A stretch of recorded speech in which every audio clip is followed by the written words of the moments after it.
Hey, what's up? How's everyone doing? Didn't really give any warning this time. This is an impromptu one, but in the meantime, before we even get started, just like, comment, subscribe, starting from now. Just get it in. And let me tell the family on Twitter that we are streaming. And tell the Discord family that we are streaming.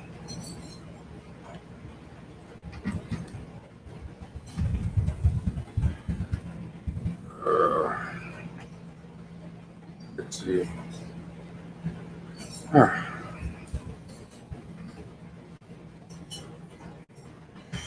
How's everyone doing tonight, huh?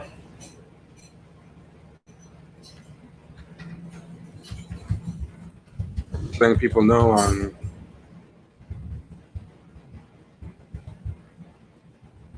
Twitter to check us out. Let the Discord people know. I'm not going to hit the ground running and give people time to get up in here, but yeah, things were kind of crazy today, and we have like 4 days straight of protests. It's not going away anytime soon, and a lot of riots, a lot of stuff going on, and I'm going to try to hit the ground running as soon as we get a certain amount of people up in here. So definitely come and check it out. But things have been pretty popular. People have been liking the streams. So as long as people are liking them, I'm going to keep doing them. I have a lot of stuff to talk about, and it's not going to be as long as yesterday's marathon session. I know some people are getting upset. They're saying they can't catch up, but hey, BMBC, see, would you rather have me watch the stream here or at Twitch? You know what? It's up to you. You know, whatever makes you. I mean, the whole reason I do both is because I'm trying to accommodate y'all. You know what I mean? So whatever works for you, definitely do it. It's all good. I can see the comments from both. I have a little special screen that lets me see comments from both at once, so it's all good. Void 912, how you feeling? What's up? isoundinfo, what's up? If I was to try to be partner over at Twitch, then I need like more people, but like what needs to be I need to average something like 75 people to stream, and I'm really far away from that, so I'm not stressing that right now. Everyone like, comment, share, subscribe. Don't just do 3 to 4. Do all 4. Hey, Khalid Saeed, how you feeling? Go share it. Share it around Twitter. Share it around everywhere. Share it on Facebook. Tell people to hop in there. We're going to talk some good stuff. If you like the last one, you're going to like this one. And this one's going to be shorter, too. Hopefully, fingers crossed. I'm tired. I don't feel like staying up too late tonight, but oh, nice, man. Appreciate that, Worldly Bong. Oh, so good to know. I don't even know how to pronounce Ezane. I guess it's Ezane. How you doing, Ezane? Yeah, share around. Let people know. Tell your friends, your families, whatever. Tell them to hop on here. We're just getting started. We're going to have a good time with the family tonight. Yeah, so definitely like it. We're up to 27. That's good. Oh, Tyler Merritt vids. Yeah, I heard some more stuff, but about him. I'm not gonna talk about him. But oof, Tyler Merritt. Hey, Gold Link. Y'all's boy, Tyler Merritt, man. Your boy and mine. He's my boy too. He was a popular part of the last stream. He's at it, and they're giving him a lot of attention. And that's one of the things I want to talk about is how. They love promoting a lot of fuckery. They are promoting that Tyler Perry, and his dumbass video got me a copyright strike last night. Homeboy's dumb video with 10 seconds of Jay-Z. This shit was blocked on Twitter for like 12 hours. I had to go contest it. It's unlocked now, but yeah. And of course, he's an actor. I found out, no surprise. And you know what really not really bothered me about. He's already pushing T-shirts, and white people are like, "Oh, we love him." Like, there's this thing, right, where black men are really scary, but they're also like highly sexualized. But in the mainstream kind of world, they don't really want sexy, highly charged sexual black men. Really, they'll do one or two things. They'll make you gay or effeminate or a nerd, or you might be manly or whatever, but they'll have you kind of neutered and in the several ways. You're like married or widowed, with kids, and you're not really in the game. I'll give you an example. Take The Rock, right? Rock's a handsome guy. He's a heartthrob. People love The Rock. I'm secure enough in my sexuality to say that The Rock is a handsome man. He's a top specimen. How many love interests have you seen The Rock have? How many times have you seen him be in a love scene? Y'all seen that? How often y'all seen that? He never had a sex scene. He never had anything. And you know what The Rock is always doing in his goddamn movies? He's always... This is what they do to him, right? There's something on TV Tropes. There's a site called TV Tropes, and they have something called the Worf Effect. And TV Tropes always talks about repeating trends that happen in TV shows. They call them tropes. And if someone said this, he's an asexual sex symbol. That's exactly what he is. And if he wasn't, he would not be where he is. Someone says he's piping some old ugly white chick on his show. People have told me about that. But even Idris Elba, I haven't seen Idris Elba have that many love scenes and do stuff. I haven't really seen him do that many, But the Worf Effect is this thing on Star Trek and Next Generation. They used to have homeboy Worf, right?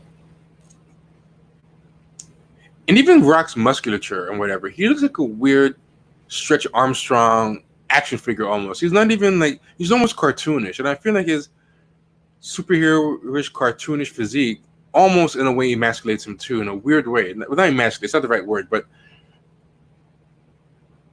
the superhero-looking figures, they're kind of asexual in of themselves. Like, have you ever seen Superman like really being shown like laying pipe or throwing it down? Like there's something chaste about superheroes.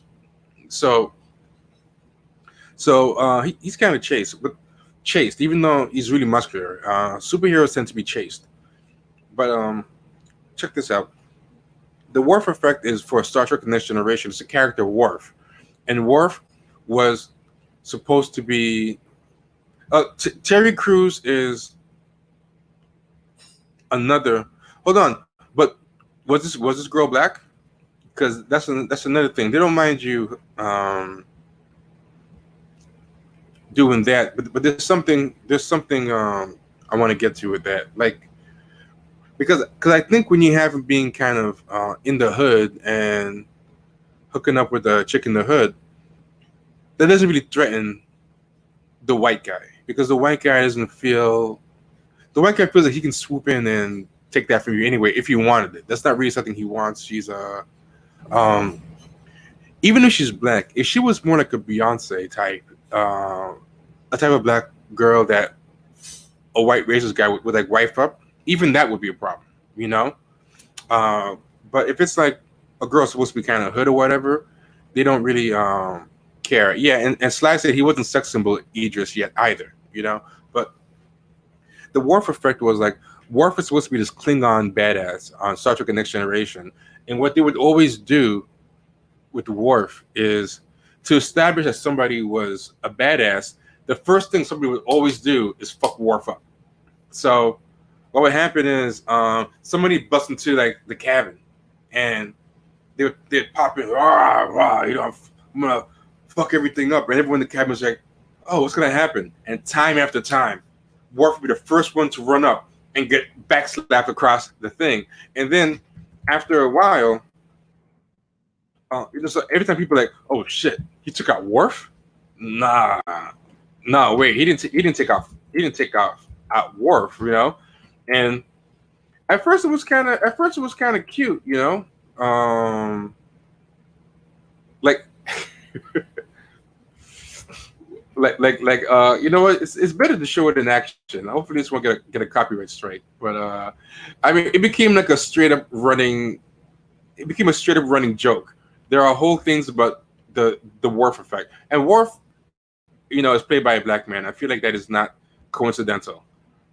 But I'm not sure if they even had Worf even win anything at ever. Like, he was getting done from like Jump Street. But let's see. And I'm going to talk through this again. Me talking through this is not being tone deaf or narcissistic. I do it to keep the copyright strike from happening. So you have to bear with it. If I don't talk over it and it gets played unmolested, it activates YouTube's AI.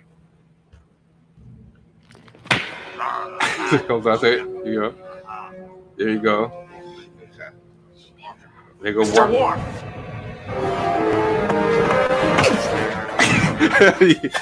Dude's always.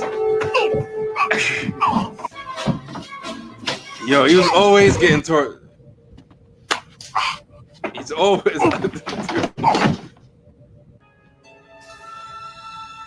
Medical emergency. Doctor. And I'm gonna give a little context. What happened to the Worf effect was, in the beginning, Worf would get fucked up by like major dudes like Q and all this stuff, right? But if you look at this compilation, you're gonna see regular people like O'Brien punking him out, and just regular people in the crew, because that's what the Worf effect was. What happened is he started getting punked so much that his power rating basically went down so much that the caliber of people who were punking him started going down, because his badass quotient was so eradicated that they didn't even really. In wrestling, they call it jobbing. Jobbing is when your job is to lose to get someone else put on. So when they want to establish somebody new as a badass, and they have somebody else lose to you to make them look good, that's called jobbing. You're being a jobber. And the problem is, if you job too much, then you stop having the effect of making other people look good. The only thing that happens is you lose all your badass reputation, and then at that point, you're not even good as a jobber anymore. Like, your reputation is so eroded, and that's what they call a Worf effect.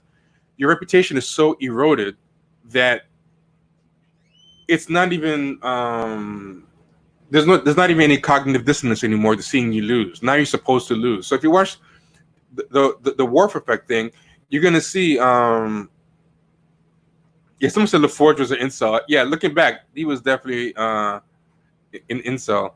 Is this true? Did Cisco give Worf a power boost in DS9? I didn't see it. But keep watching. If you're gonna see, depending on what season it is, weaker and weaker people keep punking Blast you to the bridge.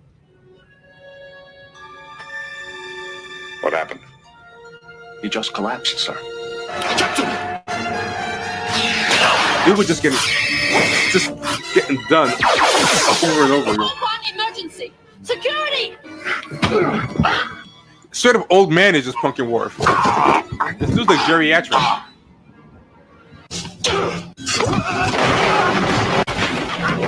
He just kept getting done.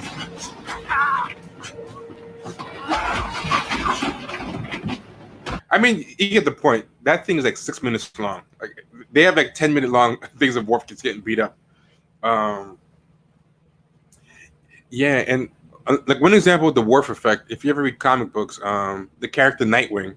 Nightwing is like the A1 jobber in the Batman universe. Nightwing just stays getting.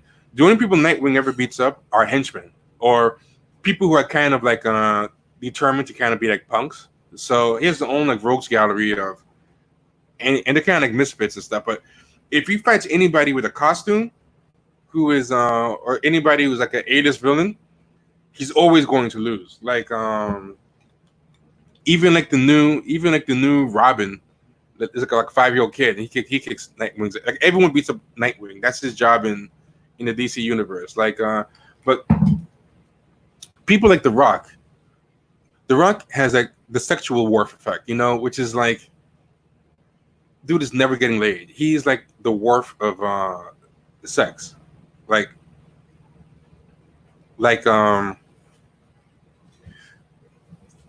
I saw this ad where he was gonna be in this earthquake movie, and he was with this girl who was like a hot sex symbol at the time because she had just appeared on True Detective, Alexandria Daddario or something. And I was like, man, she's gonna be his leading lady, you know, and she's a really attractive white woman. And I was like, oh, that's interesting. That's interesting. You know, I kind of want to see what that's about. Are they really gonna do that? And then I found out she was playing his daughter. You know, yeah, she's playing his daughter. First of all, she's white and he's black. It didn't make any sense. And like, she does not look young enough to be his daughter. But it was like, I'm like, okay, I get it. In Fast and the Furious, he's widowed or something. And this is what they do. This is what they always do. They keep doing this thing where I'm The Rock, I'm a tough guy, you know, and he comes out. But then he's a tough guy with a heart of gold. He'll put on a tutu and dance with his daughter. They have this thing with him dancing with his daughter in the Fast and the Furious movies, or he's coaching his daughter's team and whatever. But just like Worf, he does it so much, it almost starts undermining his, like, the tough guy who secretly has a soft side, a heart of gold. He does so much of the soft side stuff that it starts kind of undermining the tough guy part, you know. Like I'll give an example right here. Yeah, Will Smith too. Will Smith had that movie Focus, where he was with Margot Robbie, and I was really surprised that they had him do that. He was having sex scenes and everything, and they had some too strong chemistry in that. Like, that chemistry was so real. A lot of people were kind of thinking, were those two really doing something? Like, Wesley Snipes was the one guy who didn't have the asexual energy, and you see how they did him. They took him out of his own fucking movie. Like part 3, they were like, "Hey, eat some sidekicks. You're gonna be a co-star in your own movie." And he protested. They fucking took his taxes out. Like Wesley Snipes used to stay smashing all the time, and people used to wonder. I remember at the time, people used to wonder. Like, Martin Lawrence had the routine where he was wondering if Wesley Snipes really had sex in his sex scenes because it was a little too real, right? Yeah. They did not like that side of him, you know. But, you know, what's people's favorite Wesley Snipes movie? You know, Blade. Like, you know, he's not doing anything in Blade. He's asexual in Blade, you know. But yeah. Then Denzel had surprisingly very little love and sex scenes for someone such a sex symbol. His career is a bit chaste, you know, if you think about it. I can't remember him doing that many love scenes. But check this out. And this is kind of what I'm talking about. I want to show you an example. I hope this doesn't take the copyright thing too. But check this out. So here's Lipstick Battle. Terrible show. The entire world. Horrible. The entire world. They want to know what's your first song gonna be. Tay Tay. Tay Tay? I never heard of Tay Tay. I'm sorry, what'd you say? No one's ever heard of Tay Tay. Well, believe me. Yeah. Oh wait, it restarted, but here we go. Hold on, let's change that. Okay, here he goes. The world wants to know. The entire world is watching. The entire world. They want to know what's your first song gonna be. Tay Tay. Tay Tay? The Tay Tay. I never heard of Tay Tay. I'm sorry, what'd you say? No one's ever heard of Tay Tay. Well, believe me. You can't lip sync a song Listen, no one's ever heard There you of. go. Tay Tay? Your ass is getting ready to know Tay Tay in a second. What's going on? Hold This should be a curveball. Don't call for it. Oh, no, don't call for it. Hey, That's yo, rude. hold on a What's second. going on? We got a guy like this. He's been running his mouth all week. He's been telling the world he's going to beat me. But like Tay Tay and like we all do when we hear trash talk, we just shake it up. Oh no, what's going on? This is supposed to be Ladies and gentlemen, the cognitive dissonance. here is Oh Dwayne no, Johnson. what's happening? That Tay Tay. He's talking about Swifty. I didn't know. This guy's so corny. He's so not funny. Taylor Tay Tay Swift. Yeah, and this is supposed to be so funny that the big black man is doing the little white girl music. You know, so I have to talk over this, or it's gonna take it down. Oh no, he's singing like a girl. Oh my god, I can't believe it. Big scary black guy. Oh my god, how can he be doing that? So, and it gets like really tired. He does it over and over again. You know, he had a thing where he was leading a Girl Scout, a movie he was leading a Girl Scout troop, I think. And you know, white guys do it sometimes too. You know, where it's like, oh, the contrast of the big tough guy with the soft side. Arnold Schwarzenegger did it with Kindergarten Cop, but even by late night talk show standards, like he makes Jay Leno look like Bill Hicks. He's extra bad, right?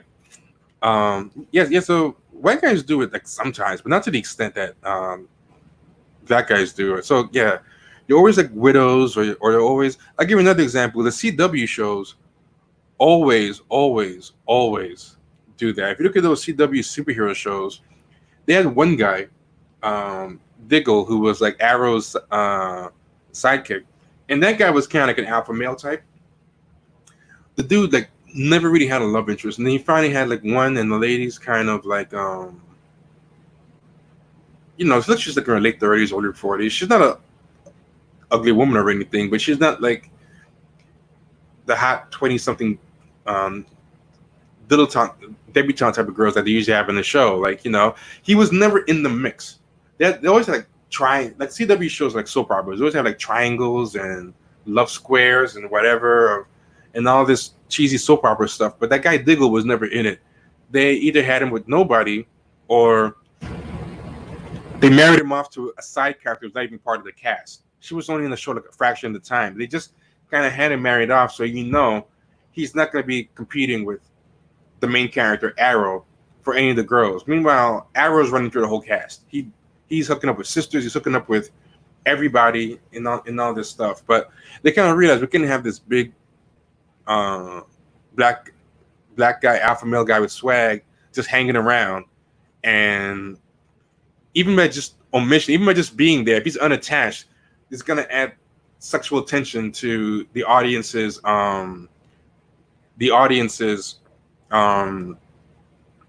view of him. So they took him out, and they kept introducing other characters who were black in the comics, but making them like asexual nerds. Like that, this guy Mr. Terrific in the comics, he's like this buff diesel super inventor, tough guy, alpha male type. And then they bring him on the show, and he's a blurred. He's a blurred with an afro and glasses, and he's doing that adorkable thing where he's basically like a male Felicity, and he has like a white husband, and he's like a bumbling guy, and he's getting beat up all the time. I heard about this show Batgirl, and there's this guy called Luke Fox in the Batman comics that I read about. And from what I understand, Luke Fox is Lucius Fox's son, and he's a badass superhero in the Batman world. And they even have a story where they have Luke Fox supposed to be taken over from Batman. I don't really read comics anymore, but I always follow what's going on in them. And then they had this Batwoman TV show on CW. They brought this Batwoman show on, and then they put Luke Fox in the Batwoman show, and he's another one of these asexual blurs. With a big afro and glasses. He's just like Mr. Terrific on Arrow. They had Jimmy Olsen. They made Jimmy Olsen black. And he was like Worf. He was big and muscular. He was just getting punked and beat up by everybody for a full season. Then they basically made him asexual. They decided not to make him the love interest after all. But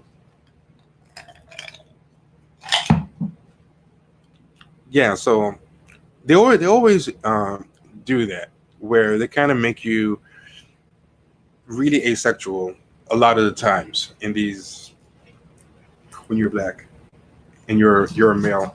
I forgot how we even got on that. It wasn't even an original subject, but yeah. Yeah, there was a rumor that Luke Fox was gonna be the new Batman. But if you saw the one on Batwoman, right?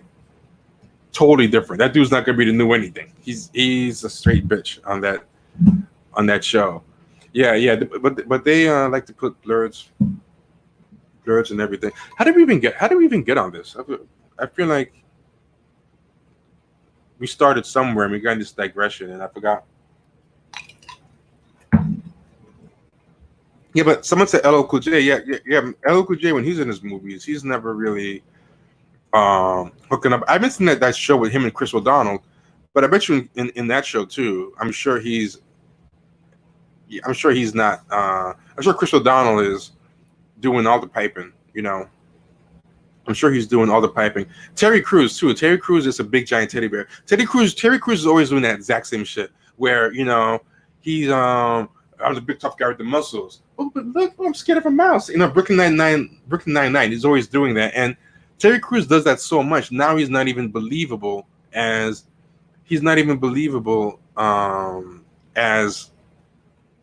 as a tough guy anymore. It would seem weird to see Terry Crews being tough now. I heard he was in some kind of new action movie on Netflix. I'm like, I can't even imagine watching that thing, and I think that energy is kind of why that guy felt comfortable like grabbing him. Like there's something because I think they kind of see when you're doing that for a buck, emasculating yourself like that, it gives the guy an idea that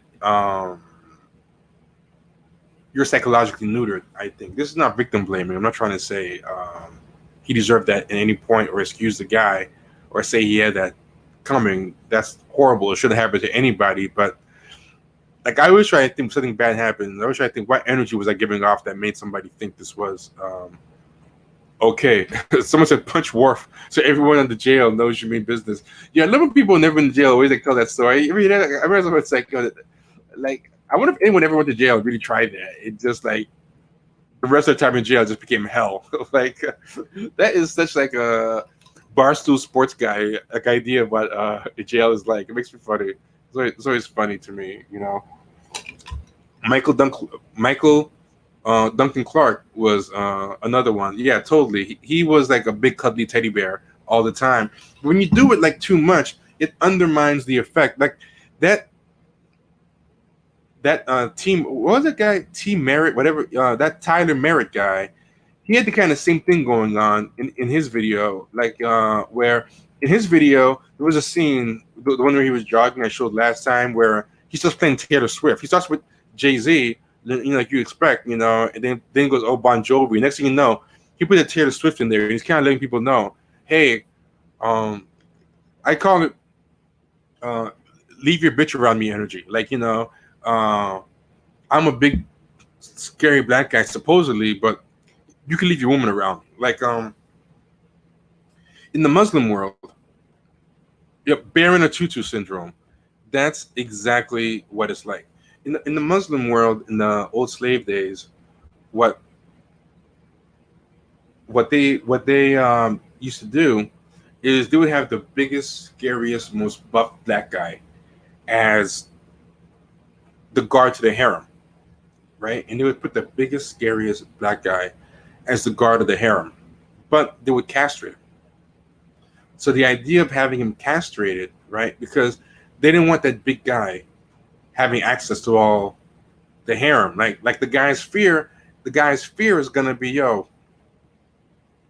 I can't be around banging my harem girls all day. I'm not gonna let this guy that I can't beat up and who's like more virile than me alone with these women all the time. So it used to be castrated. So you were just this big, scary guy that people could leave the women around you, and that's what these dudes are. Is they're kind of like unit guards. They have I think that's one of the reasons someone like Carl Weathers, I think, never really got as big as he could, because I can't really see Carl Weathers doing that bearing a tutu thing. He had like Action Jackson. He hooked up with Vanity. Carl Weathers was very. Let me show you Carl Weathers. Like Carl Weathers, he was a little too much. Let me show y'all something. Right, it was very interesting. I'm gonna show my age with this one. Carl Weathers used to have this show called Fortune Dane, and I want you all to see the opening to this, right?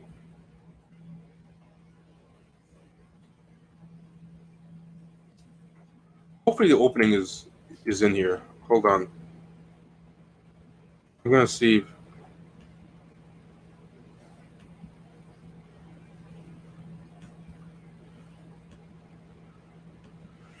Right? Peep this. Peep Carl Weathers. Yeah, Fortune Day, isoundinfo. You're old head too, man. I'm not alone. Look at Fortune Dane, man. People, look at this bad boy. And this is on the channel of our guest Real Black. Real Black. You check out that episode of the podcast. Real Black dug deep and found Fortune Dane. But peep this out.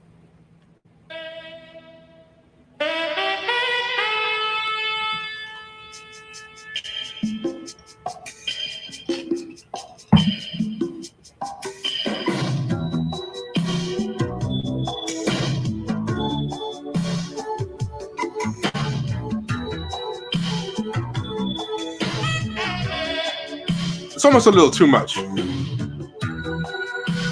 This song is like a ripoff of that, like Reflections of Love. What's the name of that song? What's the name of the song that they're ripping off?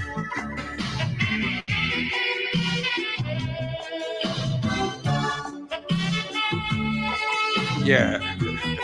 There's like no action in this. They just straight up leaned in.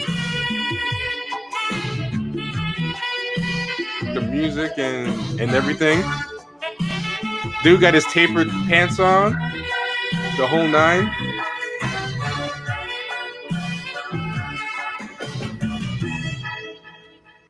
Yeah. That show didn't last. Like, yo, no, not Careless Whisper. It's Moments in Love. It's a ripoff of Moments in Love. I always forget. Dope ass song. Who sings Moments in Love again? Art of Noise. Yeah, it's a total ripoff of Art of Noise. Moments in Love. But yeah, that show didn't last long at all. Right? That show did not last long at all. But could you mention The Rock or Terry Crews or someone doing stuff like that, getting like all these white women at home moist and stuff? Like a white guy is not going to feel comfortable watching that next to his girlfriend. And I'm thinking like, okay, what's going through her head? Actually, what's going through my head? He'll probably be feeling a little turned on himself, you know? Yeah, Apollo Creed. Yeah. Yeah, I'm sure because I don't think Dane Withers got down like that. I can't see Dane.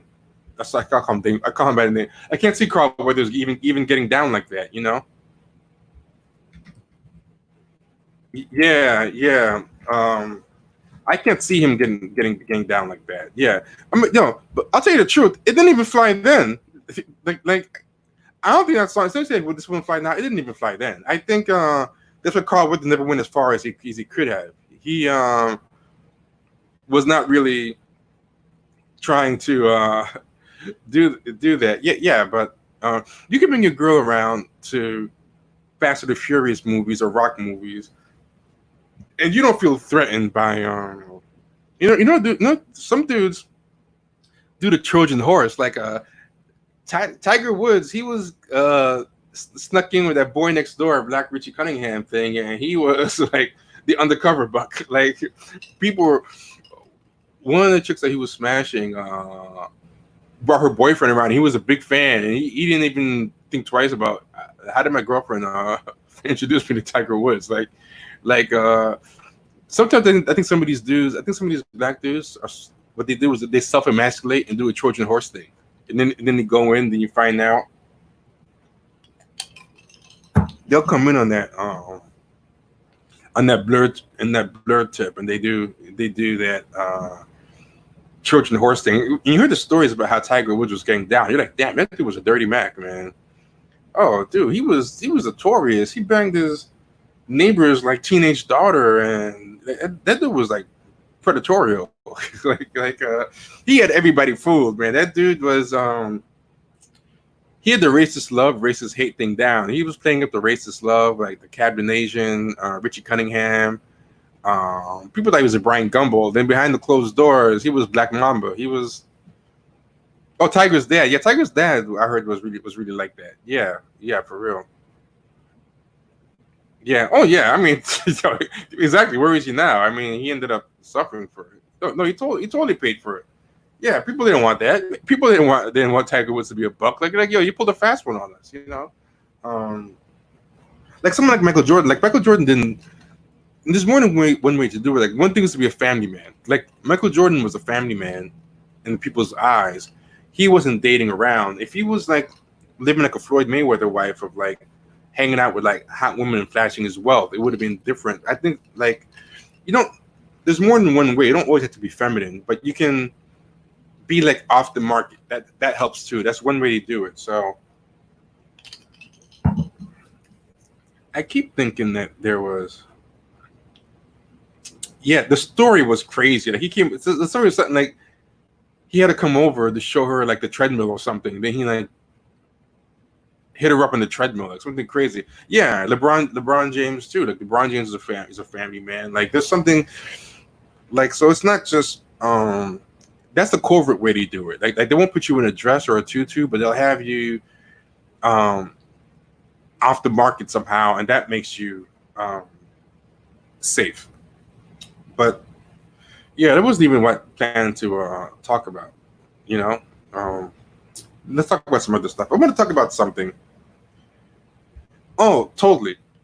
Obama, I think it was very important for him to have an African American wife and a dark-skinned African American wife, but just to be married in general. The African American wife helped him with both black people and white people. Like, if he was with like some white girl that looked like Emily Ratajkowski or whatever that girl's name is, he wouldn't even be elected dog catcher. I don't think. I think like he would have gotten as far as like Harold Ford. I think Harold Ford Jr. is the guy who kind of has that reputation, you know. But yeah, I mean, it is what it is. That wasn't what I wanted to talk about. Anyway. Oh, wow. David Gonzalez read my mind. David Gonzalez said the same thing at the same time, I think. Look how he treated Harold Ford. Yeah. Great minds. That's exactly what I was thinking of. Yeah. Harold Ford, if he had like a dark-skinned black wife, he would have went way further. This is a book by David Garrow, I think his name is. I started reading it. It's called Rising Stars, all about Obama. And, you know, it's a pretty good one because it talks about his career, but he was never with black women before Micheal. And he even proposed to one of his white girlfriends who turned him down. But the book was theorizing that that played a big role in. He had political aspirations from very young, presidential aspirations from very young, and he kind of knew to get serious that he had to have a black wife. And I think it worked for him. I think it worked like a charm. And it's not to say that he didn't truly love her. I think you can. I mean, it's arranged marriages where people choose someone based on if they're an ideal match, and those things actually do or will be like true love matches. Like I'm not trying to say.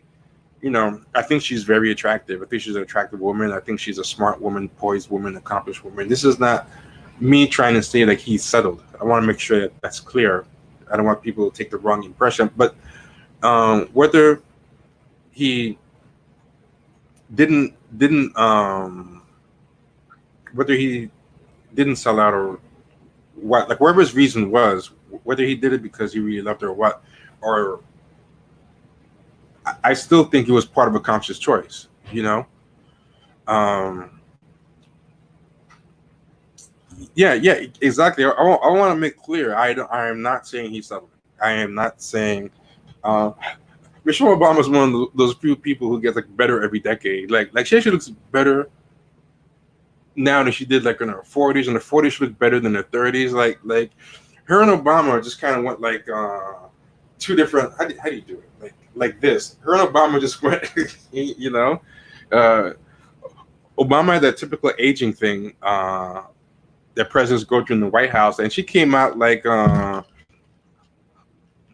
Jenny Jones makeover room. She came out looking even better than when she came in. You know.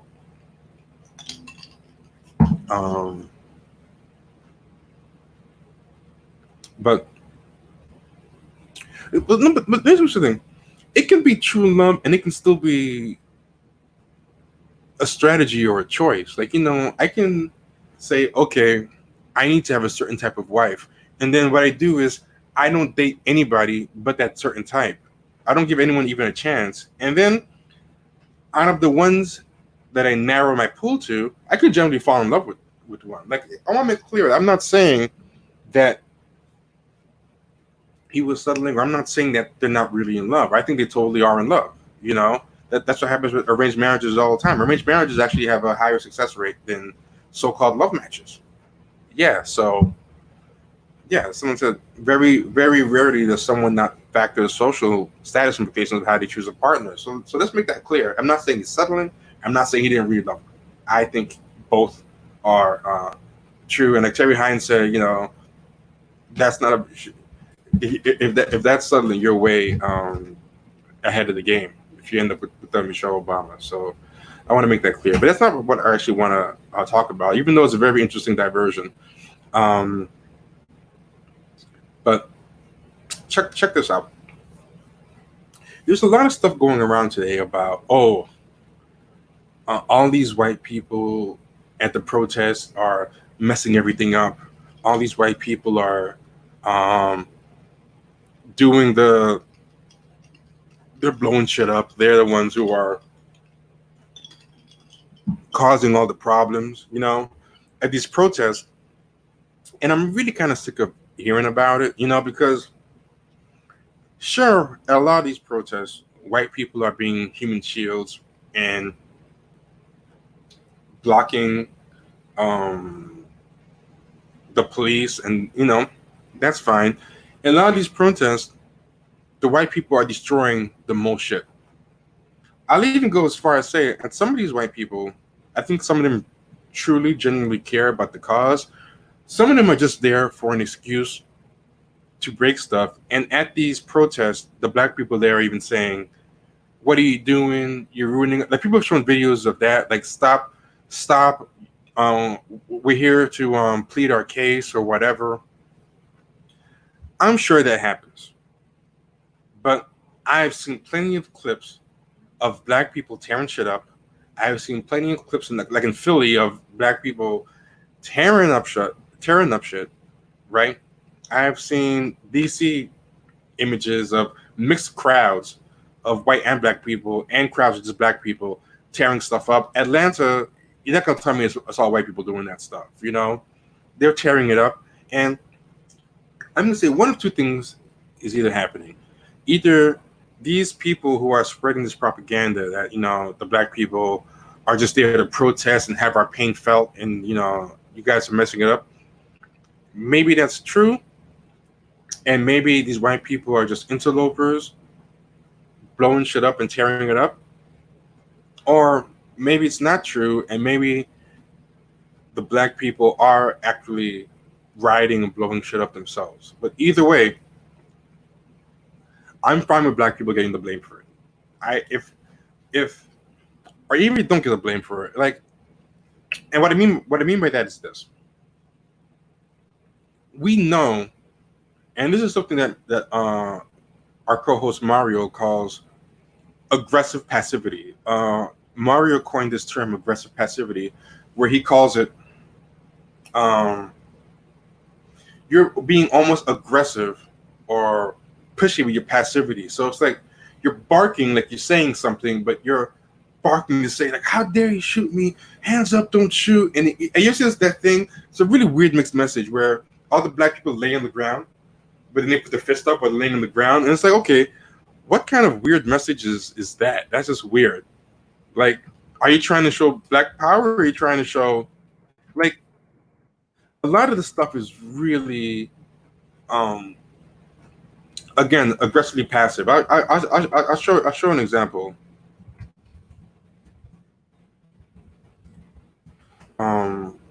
Let's see if I can find an example. But it's really mixed messaging, right? Where you can't figure out what exactly they're trying to say, but it's really confused. I mean, like they get on the knees with their hands. They get on the knees with their hands up in the air. They have these die-ins and stuff. I'm gonna find the exact picture. It used to be on Twitter a long time ago, but it's a bunch of people laying on their back.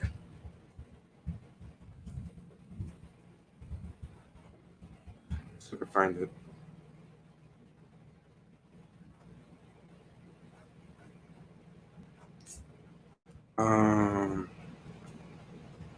I can't. Wait, I think I found it. Hold on.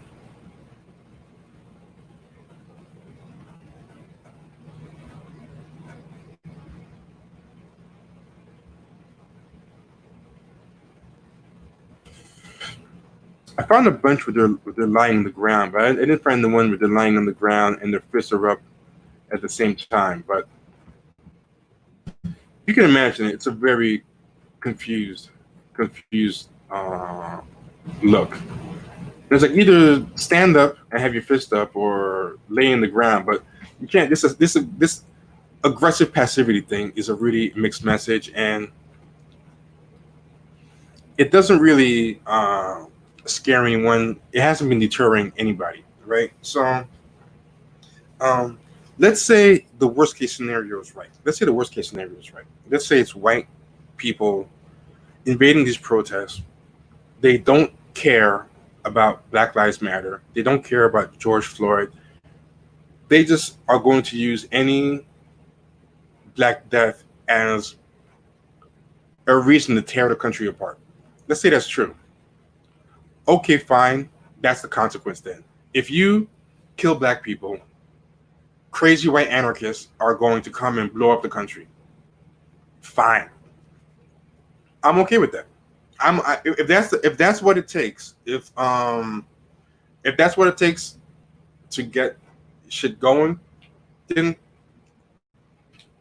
I don't care. Like I don't like one thing about this blue check and striver class is that and social justice influencers, everyone is obsessed with credit. They want to get credit for things. Like credit is like better than food. Credit is better than everything. If we already shown that begging for our lives, pleading our humanity, laying down with our fists up, doing die-in, saying hands up, don't shoot, it doesn't deter anything. It doesn't have. So it's time to try something. It's time to try something else. So I'm like, look, if they kill a Black man, extrajudicial, blatant, arrogant assassination, and this is what it takes for them to face real consequences, not just a begging or a plea to our humanity. Like, who am I going to trust? I'm going to trust that guy who had that thing that what's his name again? That Merritt guy, the one is like, I'm human. I am a man. I like hockey. You know, is he going to deter them? You know, the one that says, the one who did that thing in the last video, he went out for a jog and he listened to Tay and he's listening to Bon Jovi. Look, I'm human. I have the range. I like Black music and white music. Then the cop comes. Oh, my name is Ty. He's crying. Like, you know, is that going to deter them? Like, no. So, look, first off, I don't believe it's just white people setting it off. I don't believe that. But even if it is just white people setting it off, and even just setting it off for the wrong reasons, if the message that the powers that be get is, if you kill black men, a lot of crazy white people, and there's way more white people than black people, are going to lose their shit and set things on fire. They're just waiting for a reason. As long as the consequence is coming, and the other thing is, people were showing all these videos. People were showing all these videos of white people getting ready to set things off, blow things up, break things, and all these black people were like, "No, stop it! What are you doing?" and stuff.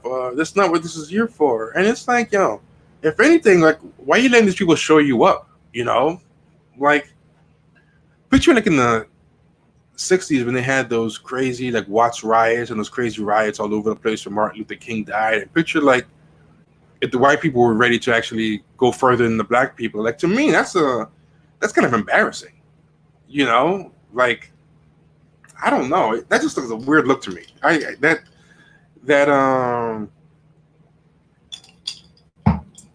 think there's probably some truth to the idea that some of these people just have some weird white people with a weird death drive and a lot of destructive impulse. Well, you know what? Fuck it. Let's weaponize their crazy death impulse against the state, then have them be part of a lynch mob of KKK people hanging black people. If they got all this death drive instinct to them, they got the white privilege, I say turn them and point them. Let them, you know, the cops are going to hesitate to shoot them in a way that they won't hesitate to shoot us. So y'all go ahead, you know, but I mean, regardless, I don't think it's true.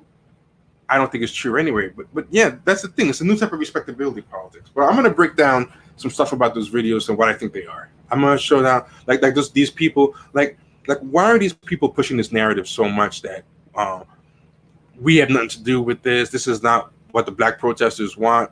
Against all common sense. There's plenty of videos showing black people setting shit on fire, looting stuff. Like, why are these people so interested in selling the idea, these black blue check shit lib respectability politics types? Why are they so into selling this idea that this is not what the black protesters want? Why, right? And I'm gonna give you my theory on it. Hold on a second. I just thought of something. Hold on a second.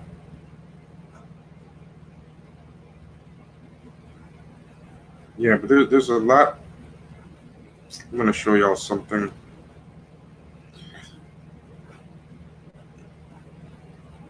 But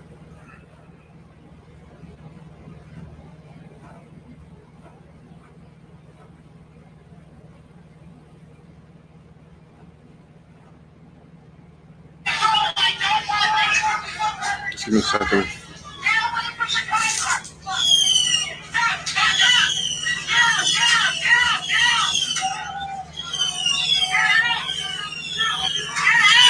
I'm going to show y'all this video, but I'm just saving it.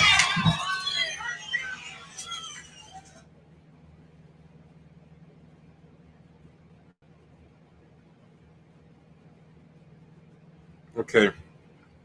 I'm done. Yeah, they're already blaming Russia too. That's what a lot of the white people are trying to do. But I'm gonna put up some stuff, right? So this is what I call the aggressive passivity. I'm gonna give you.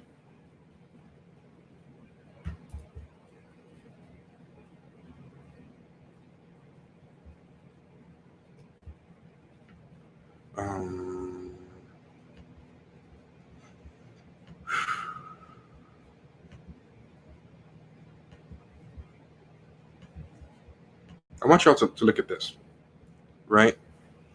This came out today, and some of these pictures. Oh, this is from 2015, right? But somebody was putting up, man, I can't wait for this energy. Like one of these bleachers said, I can't wait for this energy to come back. 2015 protest, and what is it? It's a black woman putting up sage, right? And what I said to the video, that's my tweet on the side. I said, this is what black blue checks want the face of protesting to be. because it wows the type of useless white moderates in the social circle and vicariously gives them social capital with those types they can cash in on. So take a look at this. She's burning sage in front of the cops. Like, what is that doing? How is that gonna make a cop not shoot you the next time? Like, how does that hurt anybody? She's burning sage. Yeah, poetry slam activism. Why is she wasting that perfectly good sage? She's burning the sage. This is for the cameras. I don't like it. You have all the cameramen in the back. There's probably cameramen in front of her. She knows this is going to go viral. She knows there's going to be a bunch of NPR Terry Gross white ladies like, oh my God, this is so aspiring, And then there's this one. This came out today. Someone said, what a powerful image. A protester takes a knee in front of armed police officers during a San Jose protest on Friday. # Black Lives Matter. George Floyd.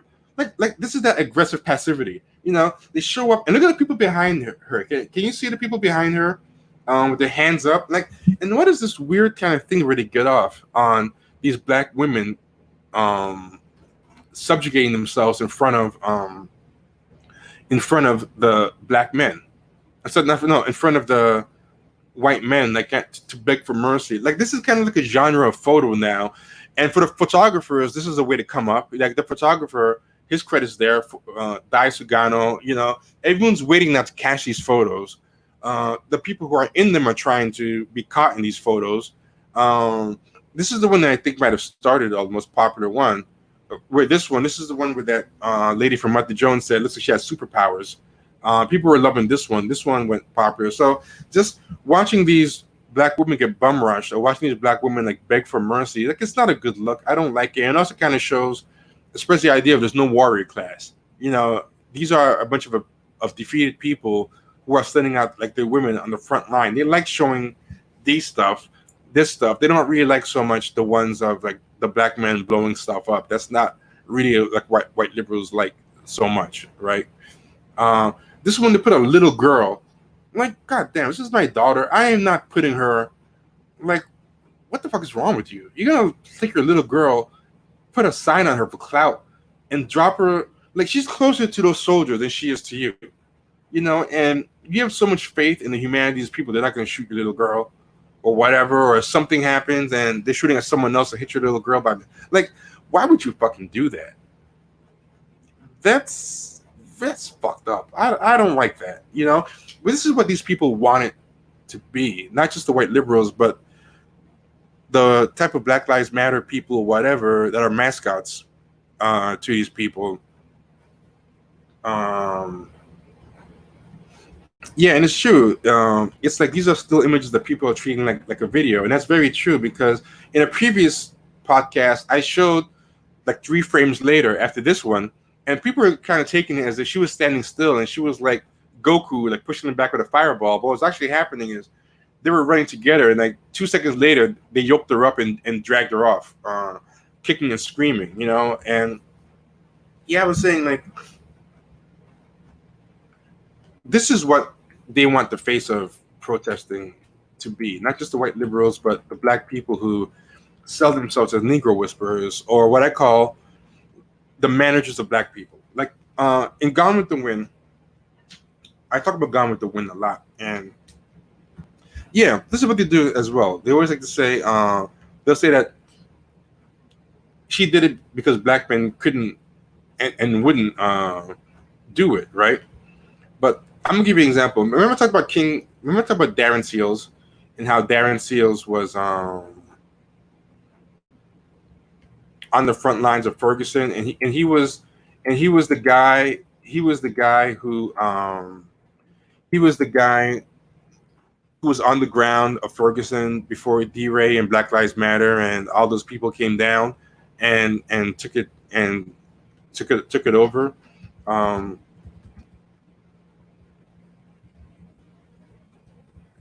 But give me a second. I'm gonna pull something up.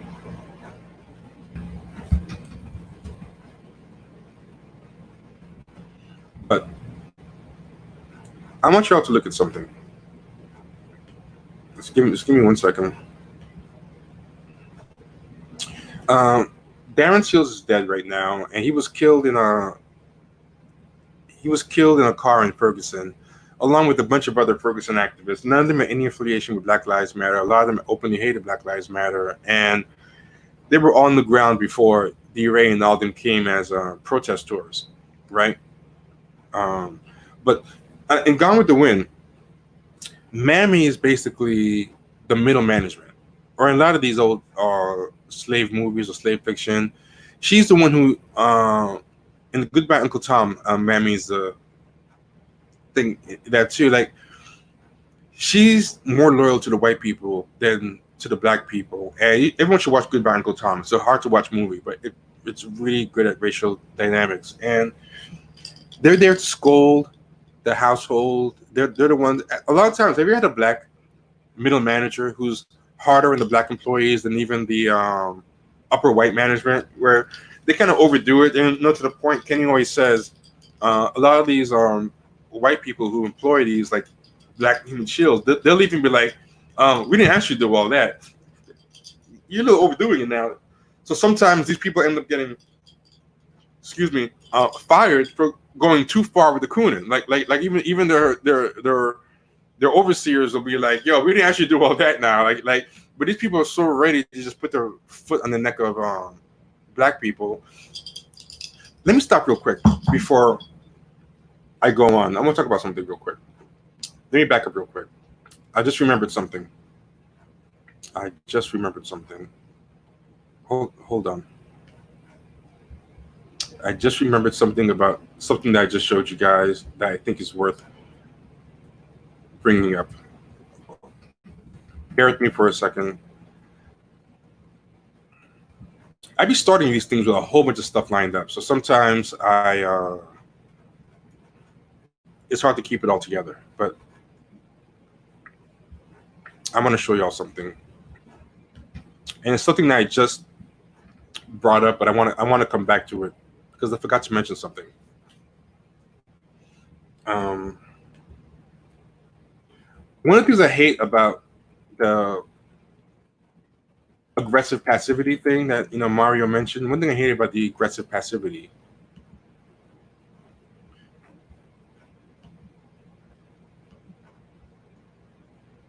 right? One thing I hate about the aggressive passivity is like they took how Mike Brown died, hands up, don't shoot, and they made it into like a symbol. So now you go around like this. You've gone from this, the Black Power fist, Black Power. Now you've gone to hands up, don't shoot. So you're taunting them with the way you died. That doesn't make them feel bad. That's just showing off your powerlessness. Like you're acting aggressive, but you're pushing with your weakness, right? This taking a knee thing, and Mario said this, and this was heavy when I thought about it, and it could be true. He said the messed up thing about that guy sitting on that guy's neck. He was sitting on that guy's neck for like 9 minutes, sitting there. But Mario said, I thought it was interesting. Mario said, what if he was doing that kind of on purpose to send a fucking message? And what was the message? Up until now, what did people think of as taking a knee? Taking a knee meant Colin Kaepernick. Colin Kaepernick started with like the black fist or something, I believe. I think they started with. And someone said, you should bend your knee to make it about the military, to show you respect for the military. So he took that advice and it backfired. Everyone turned into he hates the military when he actually started. But now, that guy, by kneeling on him, I think that guy, I'm not taking credit for this, I think it's Mario's insight. I think that guy might have been taking a knee on his neck as on camera to be like, yeah, y'all like taking a knee? I take a knee on a nigga's neck. So now, from now on, taking a knee is going to be mixed. When someone takes a knee, are they emulating Kaepernick? Are they doing a hands up, don't shoot? aggressive passivity thing where they're reliving their abuse, where they're reliving the trauma. Like, that's like nefarious. Was that premeditated? Was that just an accident? Like, yeah, it wasn't the fist. You're right. Cap sat on the bench first. That's what it was. I was wrong. He sat on the bench. He didn't put the fist up. But then it went from, right? I don't know if Chauvin was a Trump supporter, but that's a grim thought to think of. Like, that dude was because the way he was looking in that psychotic look straight at the camera while sitting on the knee, I think he might have been taking the knee on his neck, and that's on Mario. I wish I came up with that insight, but Mario came up with that, and I think that's what it was. So now, when she does this, is she acting out? Is she doing a Kaepernick thing, or is she doing aggressive passivity? Is she acting out in front of her oppressors, their abuse? Is that what she's doing there? And that's another reason I don't like this picture. I don't like the optics of it. It's fucked up. I don't like aggressive passivity. I don't like it. I don't like it. I don't like it. You're just parading your neuteredness. I don't like it. And white liberals love it. That's the first way you know it's bad. What a powerful image. Yeah, powerful my ass. You would not do it. And again, yeah, good call on Mario's part. Mario is MD Mills 79 on Twitter. If you don't follow him, please follow him. He deserves more followers. Yeah. When you said that, I was like, bro, you fucked my head up.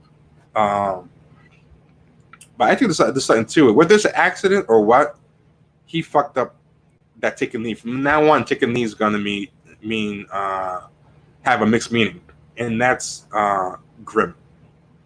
That is fucking grim. But I want to show you something. Darren Seals used to put up photos. He was on the ground. Yeah, the picture appeal to the humanity of cops. Kwame Ture made it straight. You can't appeal to the conscience of someone who doesn't have a soul. Like, stop doing that.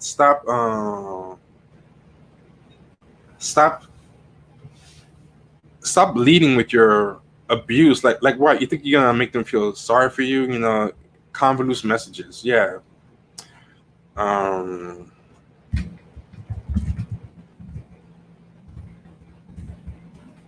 still wish I could find. Still wish I could find a picture of the people on their back with their fists up. Because I really hate that image, and it really drives home what I'm talking about. But unfortunately, I can't find it. If anybody knows what I'm talking about, by all means, please. Unfortunately, I just thought of it. Otherwise, I would have looked for it before.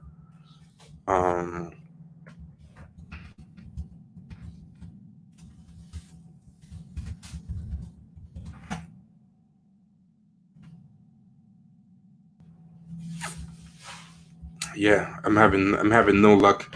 One of the problems too is most of the things that come up are the recent protests from George Floyd. Like, that dominates the results right now because that's what everyone's looking for. So that's another reason why I can't find it. But yeah, but those die-ins and all that stuff, that stuff's got to go. I'd rather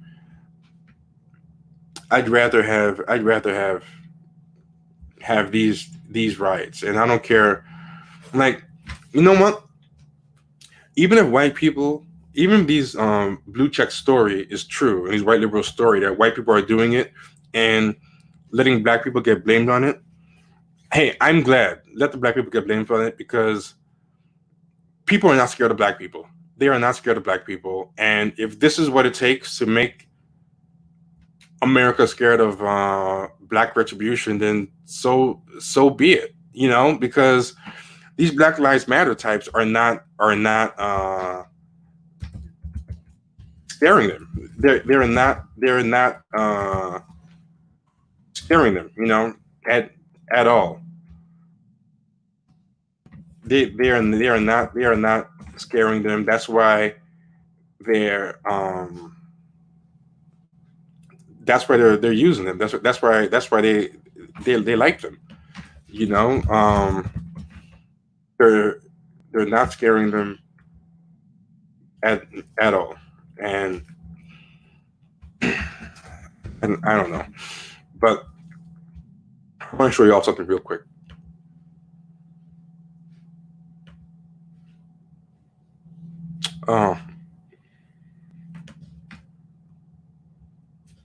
So let's say we have a troll.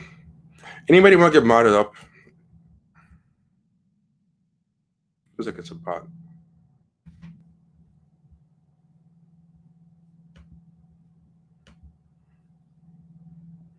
Hold on a second. I'm gonna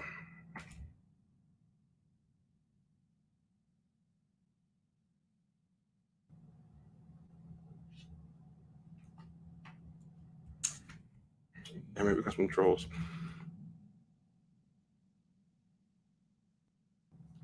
So let's say I can't do this on. Give me 1 second.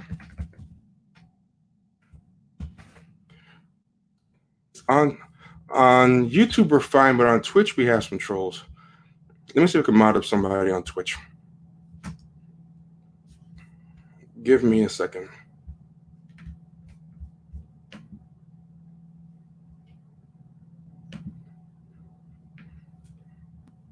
So let's see. These trolls have nothing better to do. I have no idea how to do this. Hold on. Give me a second. I'm going to get these trolls out of here.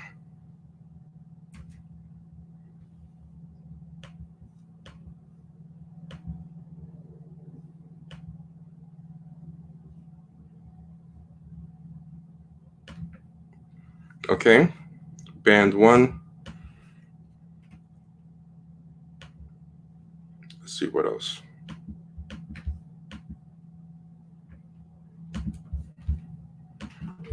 Yeah, sorry about that, y'all. Let's see how many more we got to ban. Yeah, sorry, we just got a bunch of trolls on the Twitch stream. After I get rid of the trolls, then I'm going to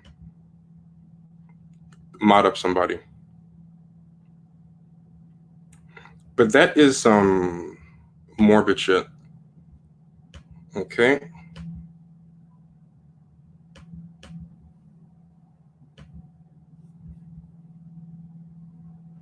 Okay, so let's just get them.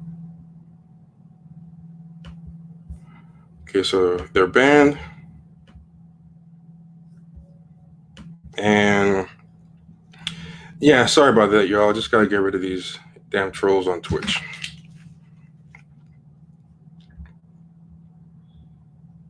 And I think is that it? Yeah.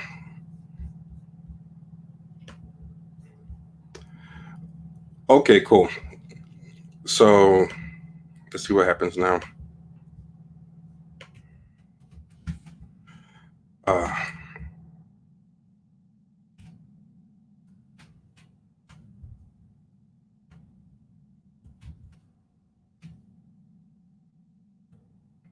So apparently I have more control. Okay, cool. So GM Playfair, I modded you. If you can take care of that going forward. I don't know how long that dude's been there because I have not been checking. You know what kind of demonic energy you have to do that? Like, you got to have some real demonic energy where that's what you do with your life. Like, think about how much you've given up on life. Like, and the way I feel kind of bad for people like that, because you can't have shit going on at all. You know? Yeah. And this is what these people think like, right? They can't really accomplish anything that they're proud of in life, right? They can't think of anything that they can accomplish in life. So what they do is this. They were kind of born on second or third. They're kind of born on first or second base, but they think they should have been born on third. So they're bitter about that. but they have no way to get to third, right? They have no way to get to third. I know this name, but I can't remember who OG Prodigy is. I know that name. So all they want to do is waste time. They figure since they're in the lead, they want to waste. They can't catch up to the better whites, like the whites who actually are the whites that matter. So the best they can do is they're like, I want to waste black people's time. I want to run the clock out, you know? So at least if I can't move past where I was born, I can keep you from catching up, because that's all these people can do is wait for life to pass them by. And the only thing they really have for them is that they're white. They know the white people that matter. The white people that matter don't give a fuck about them. The only thing they have is being white, and they're never going to catch up with the white people that matter. The white people actually make things happen. They don't have anything going for them besides they're white, and they kind of figure, you know, we're ahead of the game through no gifts or real anything of our own. We can't accomplish anything. Like for example, if you pull me off the bench in a game where I'm a scrub, I don't even belong on the team really, but I'm the real people on the team ran up the score 100-0, right? And they cheated to do it. They cheated to run up the score 100-0. You know, then they're like, okay, it's safe enough to bring you in, the scrub. Even as a scrub, even I can't mess that up. You know, there's 5 minutes left in the game. I'll just hold on to the ball. I'll just pass it back and forth. That's their role in white supremacy. Their role in white supremacy, like people like those trolls and everything, they can't actually do anything to make white people great. Like, all they can do is talk about, we created society, white people did this and that. But you ask them, okay, that's nice. What have you done? They'll never answer you. And when you deal with a troll like that, always do that. If they try to tell you, you know, oh, you big jigaboo, you didn't create civilization. Like, a lot of people, they argue with them. They say, oh, you don't know the first languages came out of Kemet, and Pythagoras stole this theorem from. And, you know, all that might be true, but you're giving into their vanity that they're allowed to cash in on what their ancestors did. And to be honest, we have to be honest, those really weren't their ancestors. The people who they're claiming as their ancestors are not their ancestors. Their ancestors were the jizz buckets and the human footstools of the actual white people that mattered back then. You know, like their people came to America the same way black people came to America in the bottom boats. But when you argue about, you whites didn't create anything that you didn't take from black people, you're helping buy into their notion that they actually have some claim on what great white people did. Don't do that. Just say, hey, you know what? Maybe you're right. Maybe white people in the past, this stuff, maybe those were your ancestors, maybe they weren't. It was just not true. Like, you know, they just spunked, like the important white people just spunked in their female ancestors and sent them back to their cucked peasant dads when they were done to raise the kids. Where, you know, like, just ask them, what did you do? Like, what did you personally accomplish? They can never say it because they never accomplished anything, and what they did accomplish, they're not proud of. You know, so that's like their goal in the game of white supremacy. There's someone there, don't engage in argument and counterpoint. Just ask them to say, what did you personally do? Don't say what create a civilization or all that, because that's the white version of we was kangs. You know, white people always talk about black people, we was kangs and stuff, but we created civilization is the white we was kangs. You know, just ask them, what did you personally do in your lifetime that's enhancing Western civilization? Like, you know, and all they do is troll. That's their big thing. It's not even a bot that they created. It's a bot that they Yeah. So someone said they're not even Greek and Roman. Yeah, they're not Greek or Roman. But anyway, sorry about that. That took up more time than necessary. The worst thing about people like that, they're not going to kill themselves, because if they do that, they're going to risk contributing to the world, and that's the last thing that they ever want to do.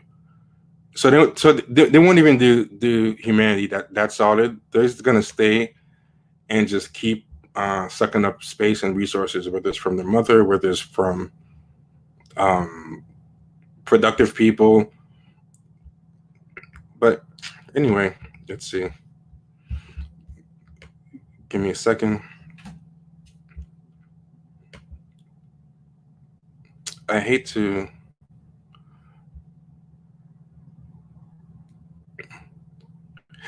Yeah, void 912. That's perfectly fine.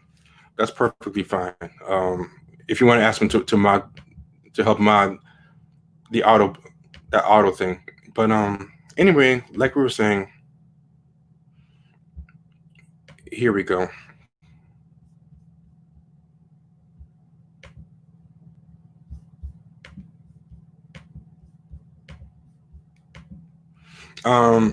Darren Seals used to post pictures of the protests all the time. As someone said, that's Darren Seals in the front of that picture. You see him next to a black woman. But I want you to take a look. If you look, and it's from his Facebook page, it's a bunch of black men there. This is before the protest was crashed by V-Ray and all these people. And he captioned it, "R.I.P. Mike Brown, your death changed the world forever, writing from day one until the death of me." And he kept in touch with Mike Brown's father, Mike Brown's family. And if you keep looking on Darren Seals' page, he always had these pictures of people from the streets of Ferguson. That's him. But there's plenty of straight black men on the front line, right? But these pictures don't really make it. The one that kind of made it was the one where that guy was throwing the Molotov cocktail with the American flag shirt. And that guy ended up getting assassinated, right? But all these aggressive passivity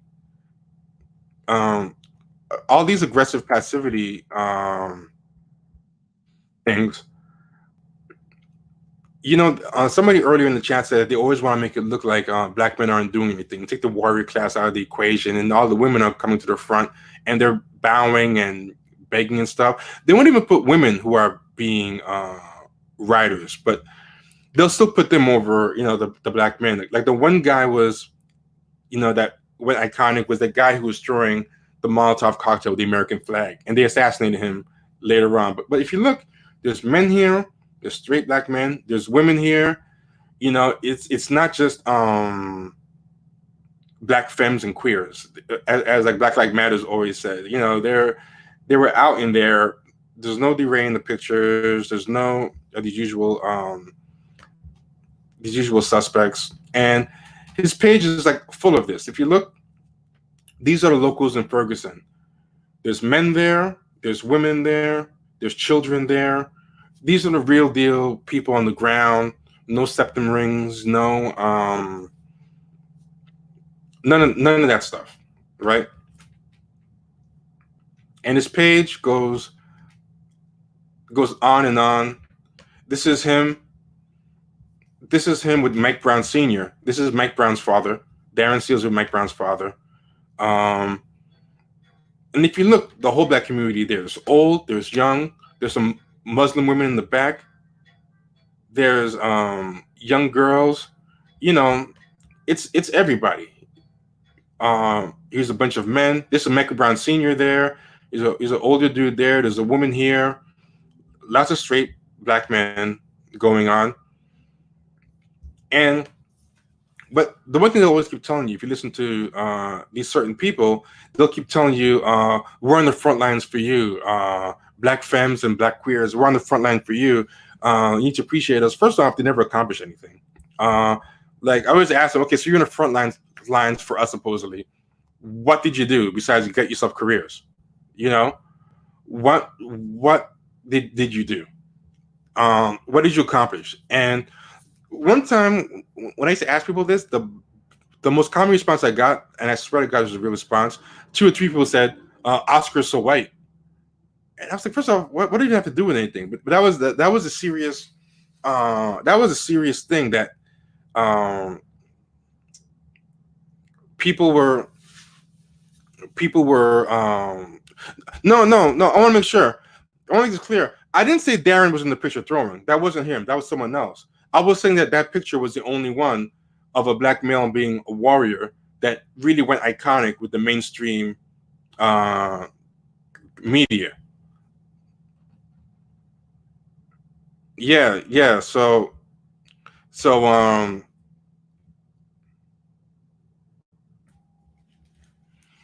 yeah. So that's not even what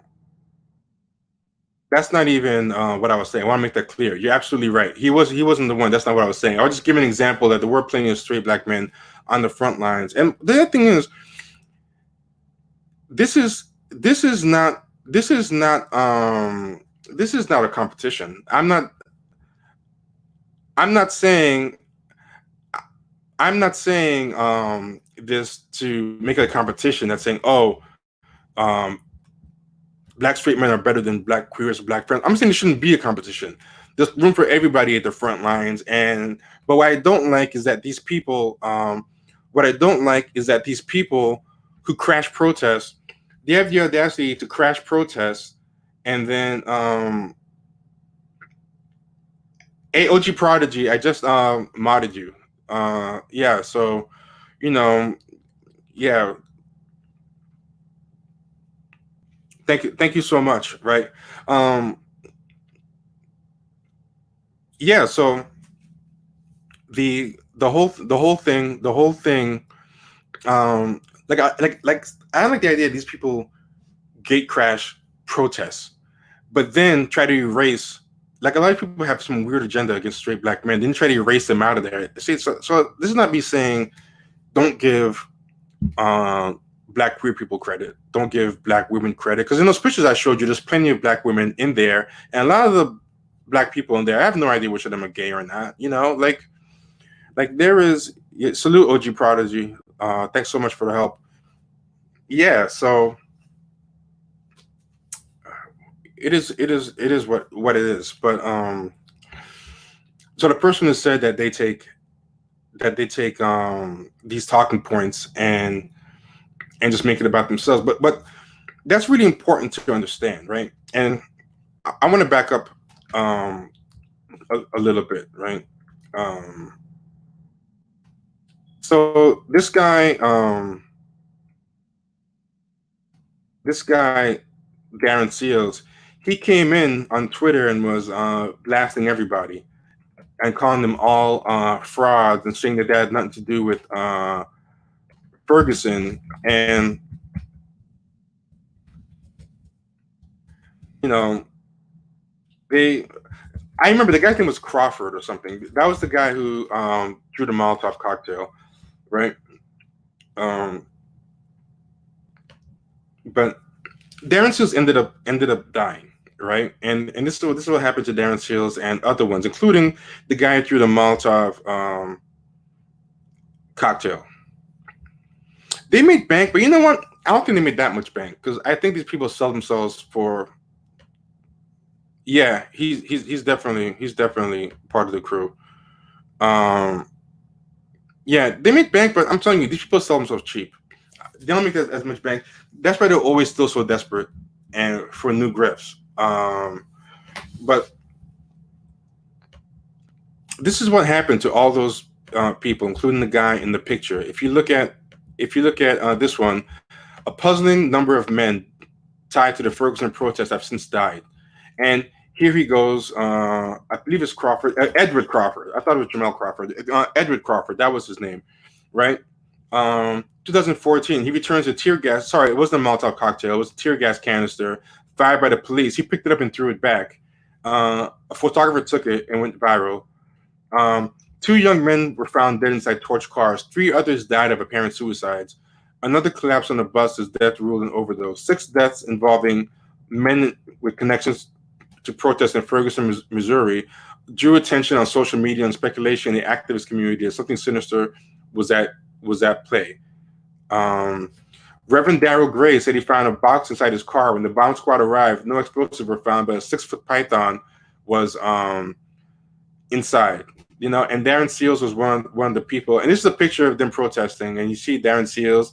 You see a woman there. You see some guys there. There's a woman who looks like a white woman in the back. You know, so like you can't say, because one thing that I like to say is that, you know, black men center themselves and push everyone to the side. But there were plenty of people in the mix along with them. It wasn't just straight black men. But one of the people that Darren Seals put on blast was called Darren Seals didn't get much mainstream coverage, even though he was banging on the doors telling people enough of this fraud D-Ray. He got no mainstream coverage until he died. Then when he died, suddenly it was weird. Everybody knew who he was. Suddenly Rolling Stone was willing to write about it. A lot of people wrote about it, but they only wrote somehow when he died, suddenly it was safe to write about, because now he's not a problem anymore. He can't blow things up. They can control the narrative. I thought that was pretty funny. A lot of people wouldn't even acknowledge him when he was alive. But one of the people that he, oh God, this is so terrible. One of the people that he, hold on one second. Oh wow! Outside my my friend's building, there's a fire in Brooklyn. It was crazy looking. Oh shit! Let me show y'all something real quick. This is happening in Brooklyn right now. Look at this.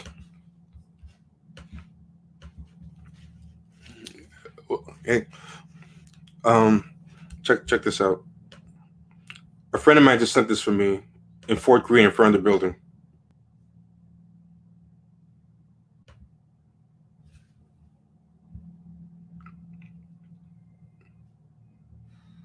It's fucking crazy out there, man. This is like about a 15-minute, 20-minute walk for me. A friend of mine just sent that. Woo, that's nuts. Yeah, but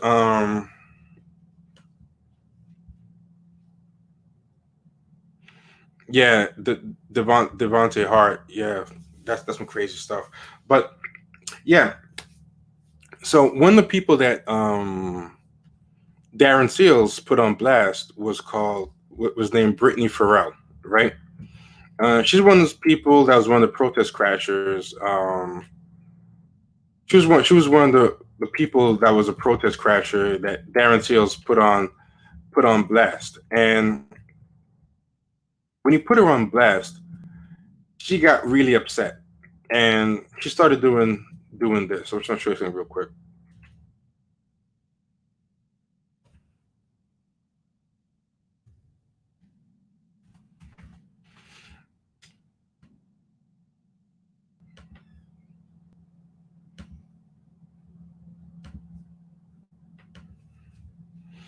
She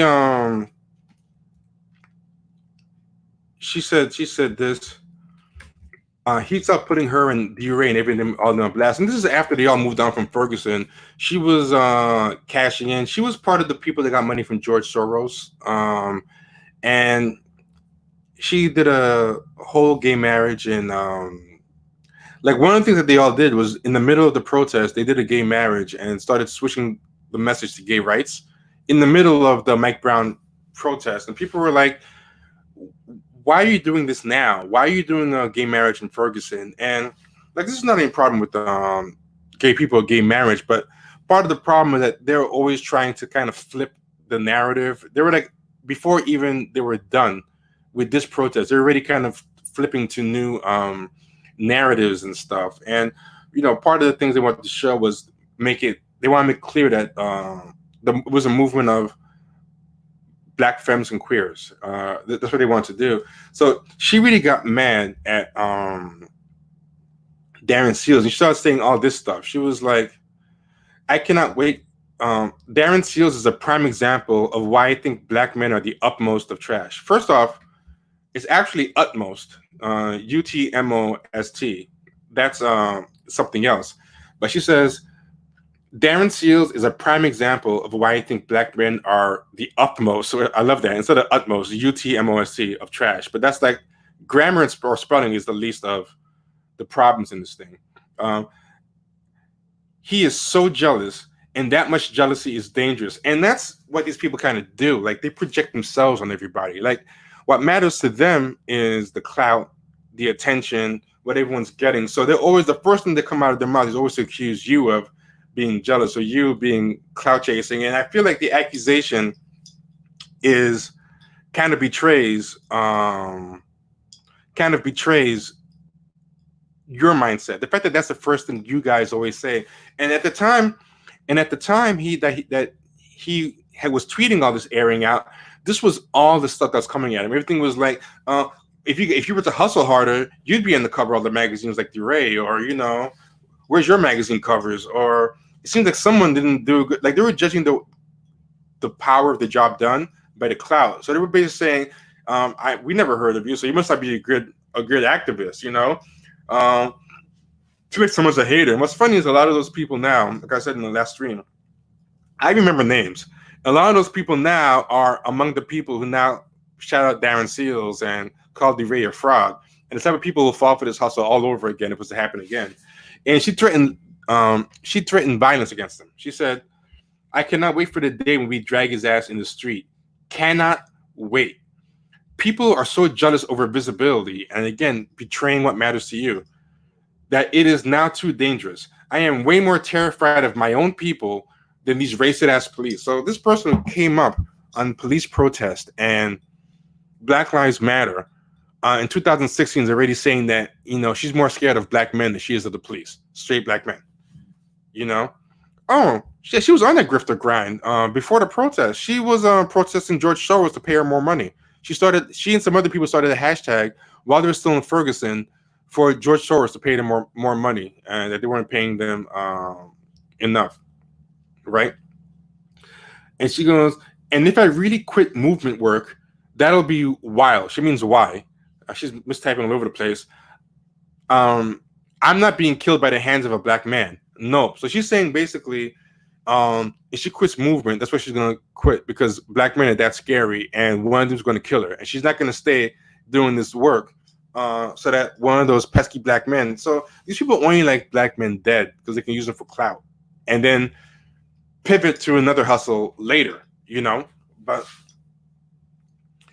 there's no actual respect for black men. And you see by how they treat the living ones. You see what she's kind of saying about black men. It's horrible. It's really horrible. Like this person, you should be, the things they cancel each other people for now, you should be canceled automatically for this. But for real deal black people who kind of know what's up or whatever, this girl has been canceled for a while. Recently, she tried to post about George Floyd, and everybody was like, hey, bitch, we remember you. Get the fuck out of here, But white liberals fucked with her for a while, despite this, because these people are kind of like, we're cool with the white people. We arrived. We're pivoting to new hustles and whatever. We don't need you niggas anymore. This is never really about you, right? So a couple years later, I want y'all, and I'm glad this thing failed. I'm sure most of you never heard of it, but not too long after, there was a movie that came out, this documentary called Whose Streets? And it was about Ferguson. And this appeared in the LA Times, right? Now, keep in mind that she said this in 2016.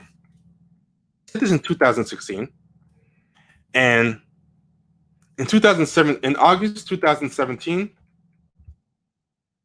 I can't remember the exact date in 2016 she said this. I think it was August 2016 that she said those tweets.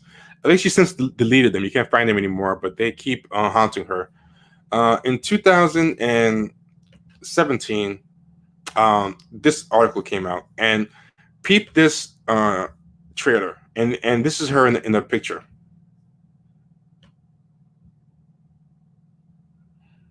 Hopefully this doesn't cause a copyright violation, but I'll talk over it. We begin in the St. Louis suburb So, of Ferguson. Here we go.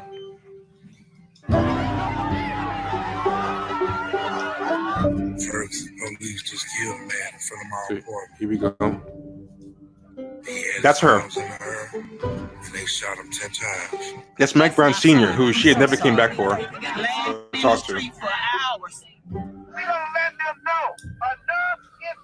One of the things Darren Seal got mad at these people for was that they abandoned Mike Brown's parents and family and after glomming onto him. But they use his image for this trailer. RogerEbert.com praised this. It is our duty to fight for freedom. It is our duty to win. It is our duty. That's her that they just showed. We must love and support each other. We must love. They made her one of the focal parts of Ferguson in the video. Guardian loved this. These people don't know any better, and they're like, It is our duty to win. It is our duty to win. We must love and support each other. We must love and support each other. this thing got a big push, but I think it flopped. But they make it seem like they led this whole thing was all about them. There's no Darren Seals. All those people I showed you from Ferguson, that's her again. She's leading the chant "Whose Streets?" And that's the trailer that came out in 2017, was written up everywhere in white media and was all over the place. Right? Now, and this is a year after she was saying all that shit about black men are the utmost trash. If anything's gonna kill me in this movement, it's gonna be straight black men. I fear them more than I fear white cops. I'm gonna get out this movement before the straight black men kill me and all this stuff. Yeah, so yeah, you never heard of it? Nobody heard of it. No one heard of this movie, but it's not for lack of trying and not for the lack of the platform. That's kind of the problem with these people. Nothing kind of really took off like they really wanted to. They had a lot of false alarms, but the media sure as hell was they sure as hell were trying. You know, the media sure as hell was trying to make it happen for them. You know, they tried everything in their power to make it happen, and it did not. But this story is written by someone called Travell Anderson. Travell Anderson is one of these one of the people that's part of this blue check tribe, you know, that is always trying to get themselves put on. For the most part, they're pretty innocuous, but Travell Anderson has said some weird things in the past that I've had to look sideways at. You know, they've said some weird things, but that's neither here nor there. But basically, one of the reasons I'm bringing them up is because I'm trying to establish that they're part of the clique of these people. They cover each other and try to get each other put on all the time, right? So this is what this article says. On August 9, 2014, Brittany Farrell was shaken to her core. And this is such a puff piece. This is such a layup. This is not real journalism. This is just a public relations piece. Like, you know, if this is done by like a real journalist that wasn't her friend, they would have probably pulled up that all the shit she was saying about how black men are more dangerous than white police. They're going to be the ones that kill her. That she threatened like physical violence and implied like death even to the actual real protesters that she crashed, that she's going to drag them in the streets and she can't wait, and that black men are the utmost of trash.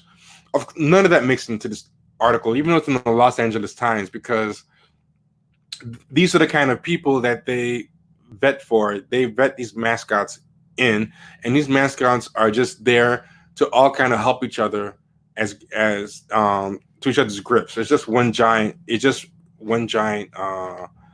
thing, right? But this whole thing's a puff piece about how she had a calling, like a hero's journey. She was called to Ferguson to do the work, and she talks about how she flew down. She's not from Ferguson. She went down to Ferguson from where she was. They don't say why she went down, you know, and it makes it seem like there was nothing happening on the ground until she showed up, you know. So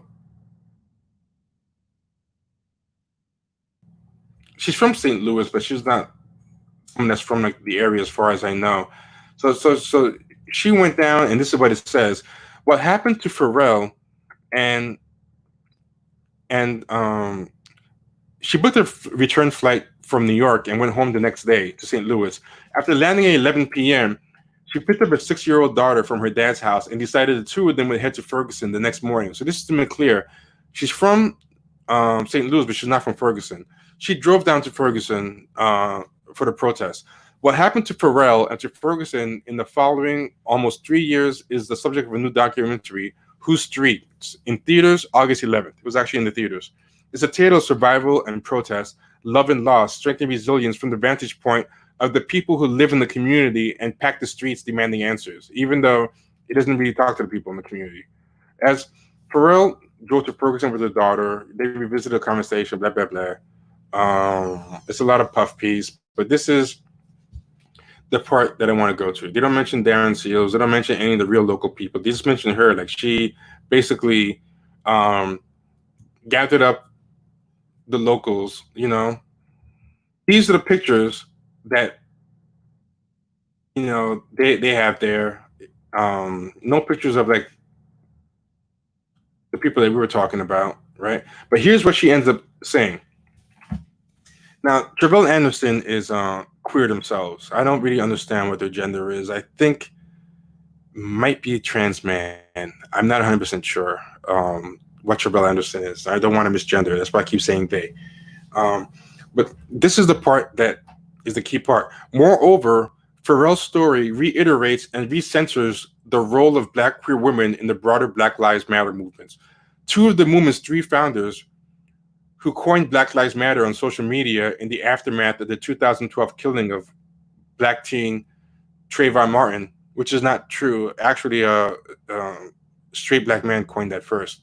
But they misreport that all the time. A straight Black man coined Black Lives Matter actually a long time before.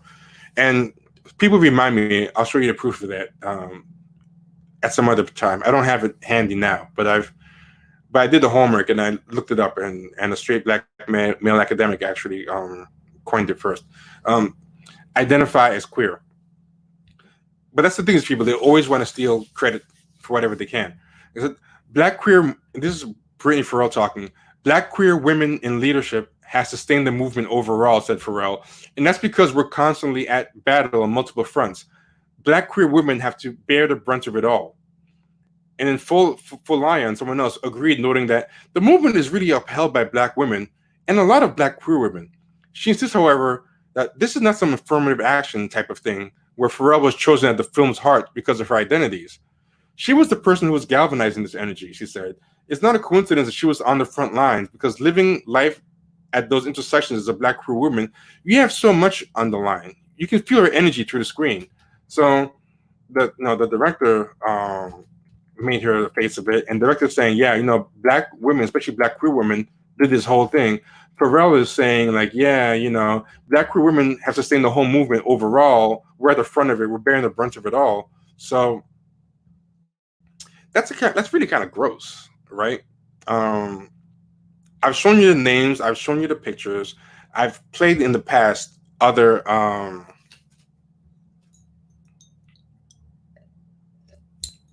oh, it's so over the top. And these people are all friends, and they all just signal boost each other. Like, they're not even real journalists. They're just like glorified bloggers, a mutual admiration society. I mean, I've said in the past, and I'll say it again over and over, that this is the picture of these people's journalism. This is basically this right here is basically blue check journalism. I've shared this before, but I'll keep sharing it again. This is how these people write articles about each other. This is just what blue check journalism is just that, and that's what this is. It's just a giant mutual admiration society, a giant reach around where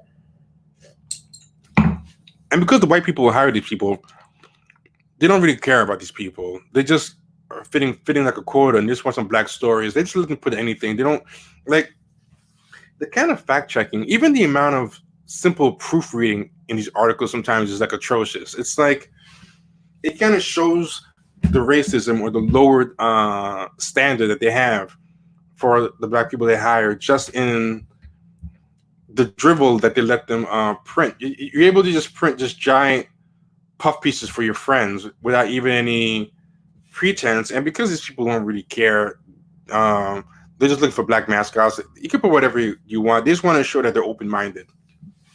But that is what these movements are to a lot of these people. It's a way they don't really like straight black men. They hate them for whatever reason, but they understand that it's a movement. The stuff that's happening to them is a great entryway into society, into nonprofit world, into media, and into the front stage. What these people do is they protest crash movements, and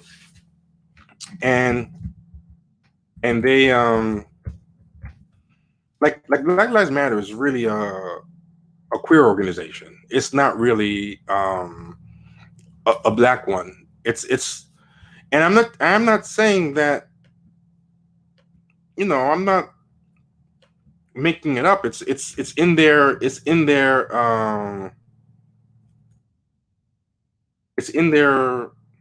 stuff. It's what they're about. If you look at, they straight up say it. I'm not just making it up. If you look at their webpage, you go to Black Lives Matter. You go to the about part. This is blacklivesmatter.com about, and it's like it was founded in 2013 in response to the acquittal of Trayvon Martin's murderer. You know, we create space for black imagination and innovation and censoring black joy. We are winning immediate improvements in our lives. We are expansive, blah, blah, blah. Then the third paragraph, I'm not cherry picking. This is the third paragraph. Don't think I'm cutting anything out. It talks about. It talks about we started with Trayvon Martin's murderer. We're here for black joy. Then the second paragraph, we are expansive. We are a collection of liberators, trying to move beyond the narrow nationalism that is all too prevalent in black communities. Now, what does this mean?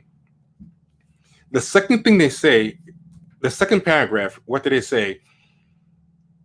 We believe in order to win and bring, let's start here. We also believe that in order to win and bring as many people with us along the way. What does that mean, bring as many people with us along the way? This is the white ally industrial complex. They're trying to already announce they want to be bigger than black people. You know, they want to be bigger than a ghettoized black movement, right? Now, look at the next sentence here. I'm going to highlight the next sentence. We must move beyond the narrow nationalism that is all prevalent in the black community, in black communities. What does that mean? That's code for Hotep. What they're trying to say is we have to move against black nationalism. Black nationalism, when you think of black nationalism, you think of Malcolm X, you think of a straight, virile black man, you think of the stereotypical Hotep. They're trying to announce to white allies that we are not Louis Farrakhan. We're not those type of problematic black men. We're moving beyond that. And again, the previous sentence, what we're moving for is bring as many people with us along the way. As in white people, like, you're welcome. Gay movement, you're welcome. Trans movement, you're welcome. DNC, you're welcome. NPR crowd, you're welcome. They're trying to cast a big umbrella, right? So then we must ensure we are building a movement that brings all of us to the front. So like, what does it mean? And like, try to think of what they're saying. This is the last paragraph of the second sentence. We must ensure. So they're kind of saying, this is what they're trying to say.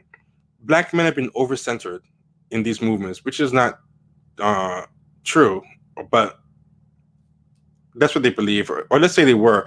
They're trying to say that this is kind of a compensatory movement to make up for the over male-centered black movement. Yeah, this is the black version, but actually that's one of the slogans. One of the slogans is "All Black Lives Matter," and they're trying to say, so that is, yeah. So like this is from their about page, and I've scrolled so you can see it from the top. That I'm not cherry picking. Right, so we must ensure that we bring all of us to the front, and that's the stuff that Brittany Farrell and all them are doing. That's why they're in the media, they're covering each other, they're jumping in front of cameras and telling white people that they were the whole movement, and freezing out Darren Seals and talking about they wish he was dead and black men are the utmost trash. And if it was up to you, we'd be dead. And if I'm more scared of you, then they're saying all this stuff, and you know that the white people aren't going to see it or don't care, because the black blue check buffer journalists are the ones who are going to be assigned the stories, because it's like an afterthought. It's a quota to the white handlers. And they feel kind of confident doing this. It's backfiring on them now, because now they can't, after all the grips have been used up, they can't circle back around and jump back into this movement that they wanted to jump back into. You know, they're all trying to hop back into the black male movement, and they show their ass. People are hitting her with those tweets like crazy right now. They got a little arrogant. Now, here comes the next part. The next part is we affirm the lives of black, queer, and trans folks, comma, disabled folks, comma, undocumented folks, immigrants, comma, folks with records, comma, women. Women come like fifth on the list, comma, and all black lives along the gender spectrum. Our network censors those who have been marginalized within black liberation movements. So peep what they're saying here. And again, I want to scroll back up so you know I'm not cherry picking. Here's the about, right? The first paragraph that I read, the second paragraph I read, and the paragraph I'm reading now. Let's take this paragraph apart, right? And it's full of like corporate speak and euphemisms, right?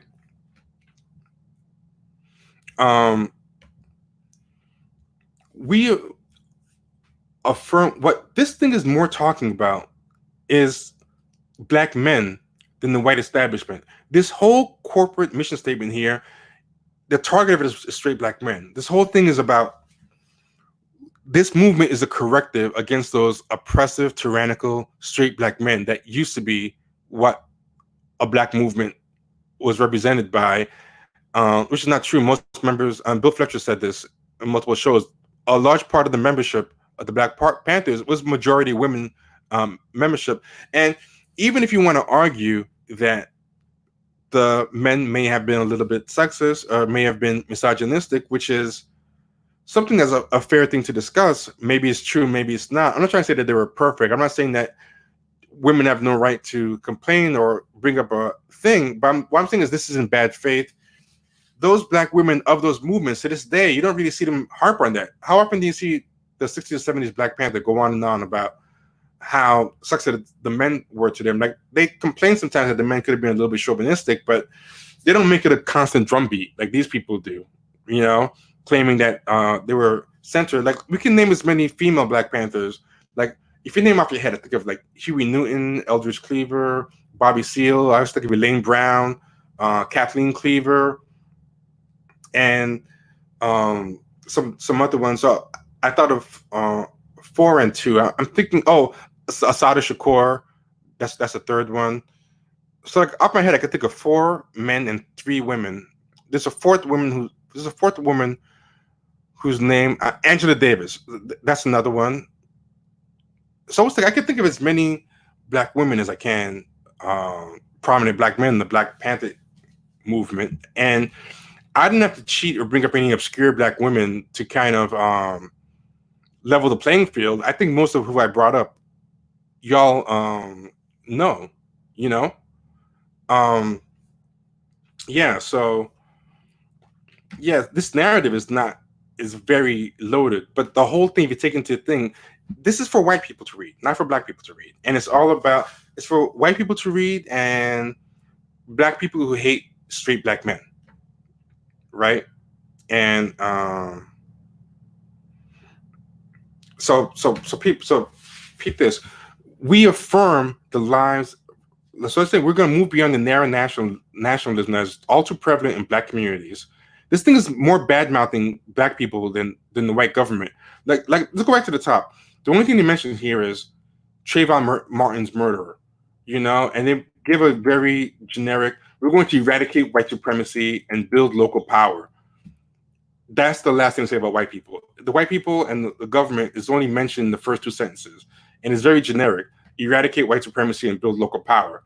Then they immediately go into create space for black imagination and innovation, meaning that there's no space for black imagination and innovation right now. Why? Because straight black men are running the black community. They're not allowing that. Centering black joy, because straight black men won't allow black joy to thrive in the black community. Being expansive. They're not blaming white people for that. They're blaming us straight black men. We're a collective of liberators who believe in inclusive and spacious movement. So they didn't say they're a collective of liberators to liberate people from the white power structure, white supremacy. They're liberating from an uninclusive not spacious movement. So this whole about thing is about how bad black men have run previous movements and how this is a movement that's not going to be about them. How we must, in order to win, we must bring as many people with us along the way. The implication being that black men have not allowed as many people along the way. You must move beyond the narrow nationalism that's all too prevalent in black communities. And they say black communities they call them black patriarchies. They're saying that black patriarchs are causing a nationalism that is not, whatever. We must ensure we are building a movement that brings all of us to the front, so black men are not letting people come to the front.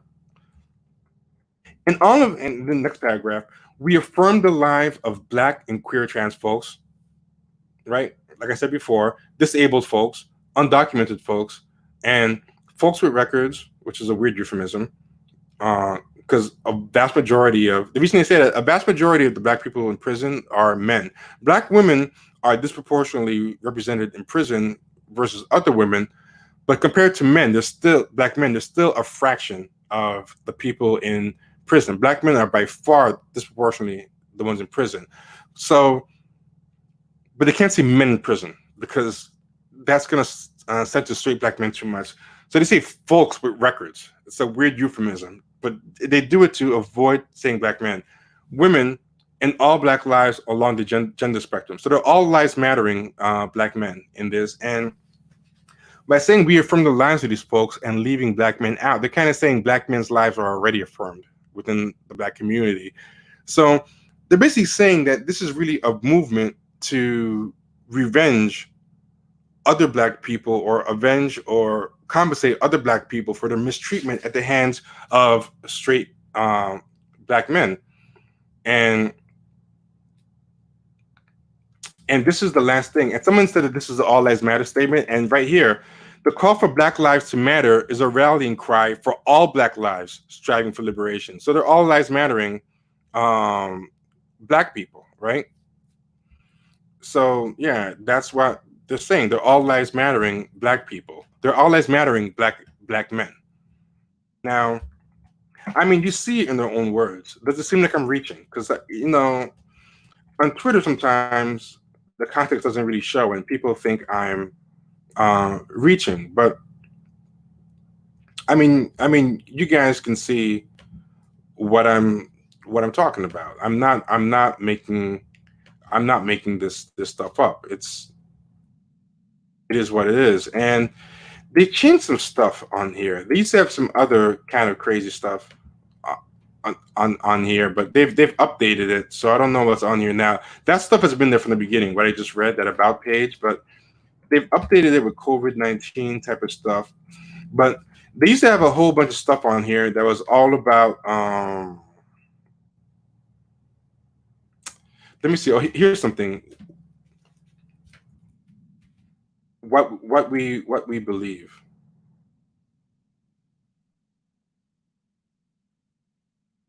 Word salad. Okay, here we go. Unfortunately, I can't read this whole thing like I can the other one because it's very long, but I think you can see it.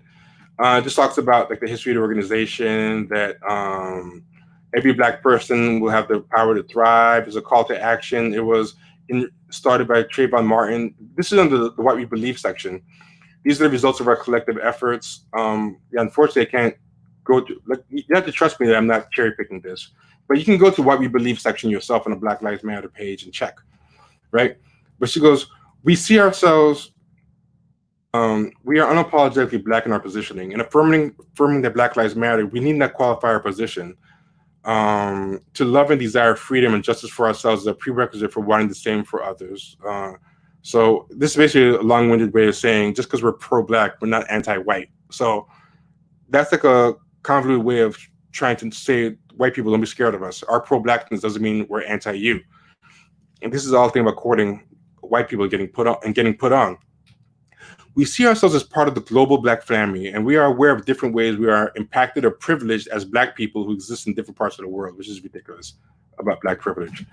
We are guided by the fact that all Black lives matter. So again, the whole thing that Black Lives Matter is an all lives matter movement for the Black community, right? We are guided by the fact that all Black lives matter, regardless of actual or perceived sexual identity, gender expression, economic status, ability, disability, religious beliefs, immigration status, or location. So notice that this is not only an all lives matter movement, but it's an all topics movement. They're talking, like, you never go on a Hispanic site or something about that and hear them talk about disability, gender identity, sexual identity, gender expression, religious beliefs, or whatever. They go on and they talk about Hispanic shit. They don't talk about machismo in the Hispanic community. There's a ton of machismo in the Hispanic community. They ain't talking about that all day. They ain't talking about the murder rates of wives in Venezuela, or bringing up all types of stuff. They're like, we're here to advocate for some shit. We're going to advocate for some immigration rights and some Latino affirmative action. They're not saying Black and brown. They're just saying whatever. But this is like some kind of disempowering movement to get put on. They're kind of selling themselves as mules. I've said in the past that a lot of these movements exist to sell themselves as mules, you know? And yes, that shop BLM, like, you know, that says, someone said that says it all. Yeah, totally. So nothing in here is about Black men. The Black men are explicitly not mentioned. And he said, we make space for transgender brothers and sisters to participate and lead. I want to highlight that. So they're kind of saying that Black men are taking up too much space. We make space for transgender brothers and sisters to participate and lead. That's why I call this a Trojan horse organization. They came in off the, like, this one. I'm going to tell you something that might surprise you. I don't have a problem with this. You have a right to advocate for whatever you want. I have no problem with this. If you want to come in and say all this shit about how Black men have been keeping you from everything, and all this stuff, and their patriarchs, come out and say that. The proof is in the pudding. Maybe you'll succeed, maybe you won't. People will hit you with the data. People will not. White people will probably believe you because everyone believes the worst about straight Black men anyway, so it's not going to be that much of a reach. It's fine to do that. What I don't like is that you come on the ground, shove straight Black men out of the way of the cameras, do all this aggressive passivity photo op shit that makes Black people look weak as fuck, that we don't have a warrior class, where you're kind of pushing the warrior class out of the way, hogging all the camera time, leaving when the cameras leave, leaving no resources for the Black men, women, because it's Black women who are getting screwed behind too when you take the cameras with you and just cut deals for yourselves with the city and leave them behind. And just move on, leaves people behind. Then when they come back, tell people that black men are scarier than white cops. They're the utmost of trash. They're the ones who are probably gonna kill me if I die. If I die, know that black men did it. Straight black men did it, not the white cops. They're gonna be the ones that drive me out of the movement. And if I have my chance, I'll drag them in the street and threaten violence to them. Then go on to get a documentary made about you because you dupe, and I don't want to say even dupe because I'm taking away the agency from the white liberals. I think the white liberals either they know it's bullshit or they don't care, but get fucking documentaries and LA Times puff pieces, by your other blue check plants about yourself, get put on, get all these world premieres. I'm so glad that thing failed. Cut all the people actually on the ground on Ferguson out of the thing to make yourself the main character, a freaking fucking protest tourist, and that's the part that bothers me. Don't make your bones, don't make your name like off of dead black men's backs. Get in there like that, and then treat the living ones like shit and lie, but don't Trojan horse your agenda. Just come in and say that. If you believe, stand on your square. If you believe in that shit, stand on your fucking square. That's how I feel. Stand on your fucking square, believe in it. And yeah, just don't do it on the backs of dead black brothers. And it's bad if you're doing it on the backs of dead black brothers, but then you're going and just slandering the shit out of them to these white people, telling white people, the kind of tropes even the so-called good white people, like liberals, believe about black men. Because I get it all the time. I get called all types of things. People are always ready to believe in transphobic, homophobic, all this stuff with no proof. They do it all the time. Yeah, don't throw rocks and hide your hands. Just do it. That's the part. If you're black and you're gay, if you associate with your gay side over the black side, if you think so poorly of the black community that you think that it's just black men terrorizing everybody and if you think that these movements need to be compensated for, then come out and say that. We have the conversation, we exchange the data. Maybe you're right about some things, maybe you're wrong about some things. Do it in good faith, but don't just come out here under the radar, do a Trojan horse movement, push everyone else out of the way, then slander the people that you stole the movement from, and then start telling white liberals every shitty thing that you can about black men because it fits into their trope. It's fucking bullshit. I hate it. I cannot stand it. And let's go back to this thing. Let's finish up. Yeah, I'm like Killer Mike. That's what they're all saying about Killer Mike after he said his whole speech. Killer Mike is so articulate. I don't like Democrats, but I'd vote that nigger into the office. That's a lot of what was happening. So articulate. We are self-reflexive and do the work required to dismantle cisgender privilege and uplift black trans folk, especially black trans women who continue to be disproportionately impacted by trans antagonistic violence. We build a space that affirms black women and is free from sexism, misogyny, and environments in which men are centered. We practice empathy. We engage comrades with the intent to learn about and connect with their context. Can you picture black people reading this? This is shit that's made for the Judith Butler crowd. This is stuff that's made for white leftists. This is stuff that's made for progressive white liberals. This is not made for the dudes on the street. This is not a movement made for the mothers and aunties in church. This is a mascot application form for white establishment liberals, right? And it traffics in a lot of tropes. And they're trafficking on these tropes because, think about this. If you're a white liberal who knows nothing about black people, and you also kind of have a tendency to just think black people must be white people in blackface. Like the black community must just be the white community in blackface. So all you think about is, well, in the white community, white men are patriarchs and stuff like that. then you're just a real good mark for these people, because you're not going to take the time to go to the black community to meet real black people. You like black people like this because they're unthreatening to you. They make you feel safe. They're the ones who are in your Ivy Leagues with you. They're the ones that are in your departments. They're the ones that are in your PhD programs. And they don't scare you. They're a bunch of weirdos. They only kind of realize they were black like in college. They don't really like black people much themselves. They have a very low opinion of black people. So you let them kind of be your buffer, and they feed you all this stuff. And this stuff just sounds like what you already think about the white community, about just a bunch of white men, whatever. So you're like, well, I mean, that's how we are. And I guess niggas just us with ebonics, Yeah.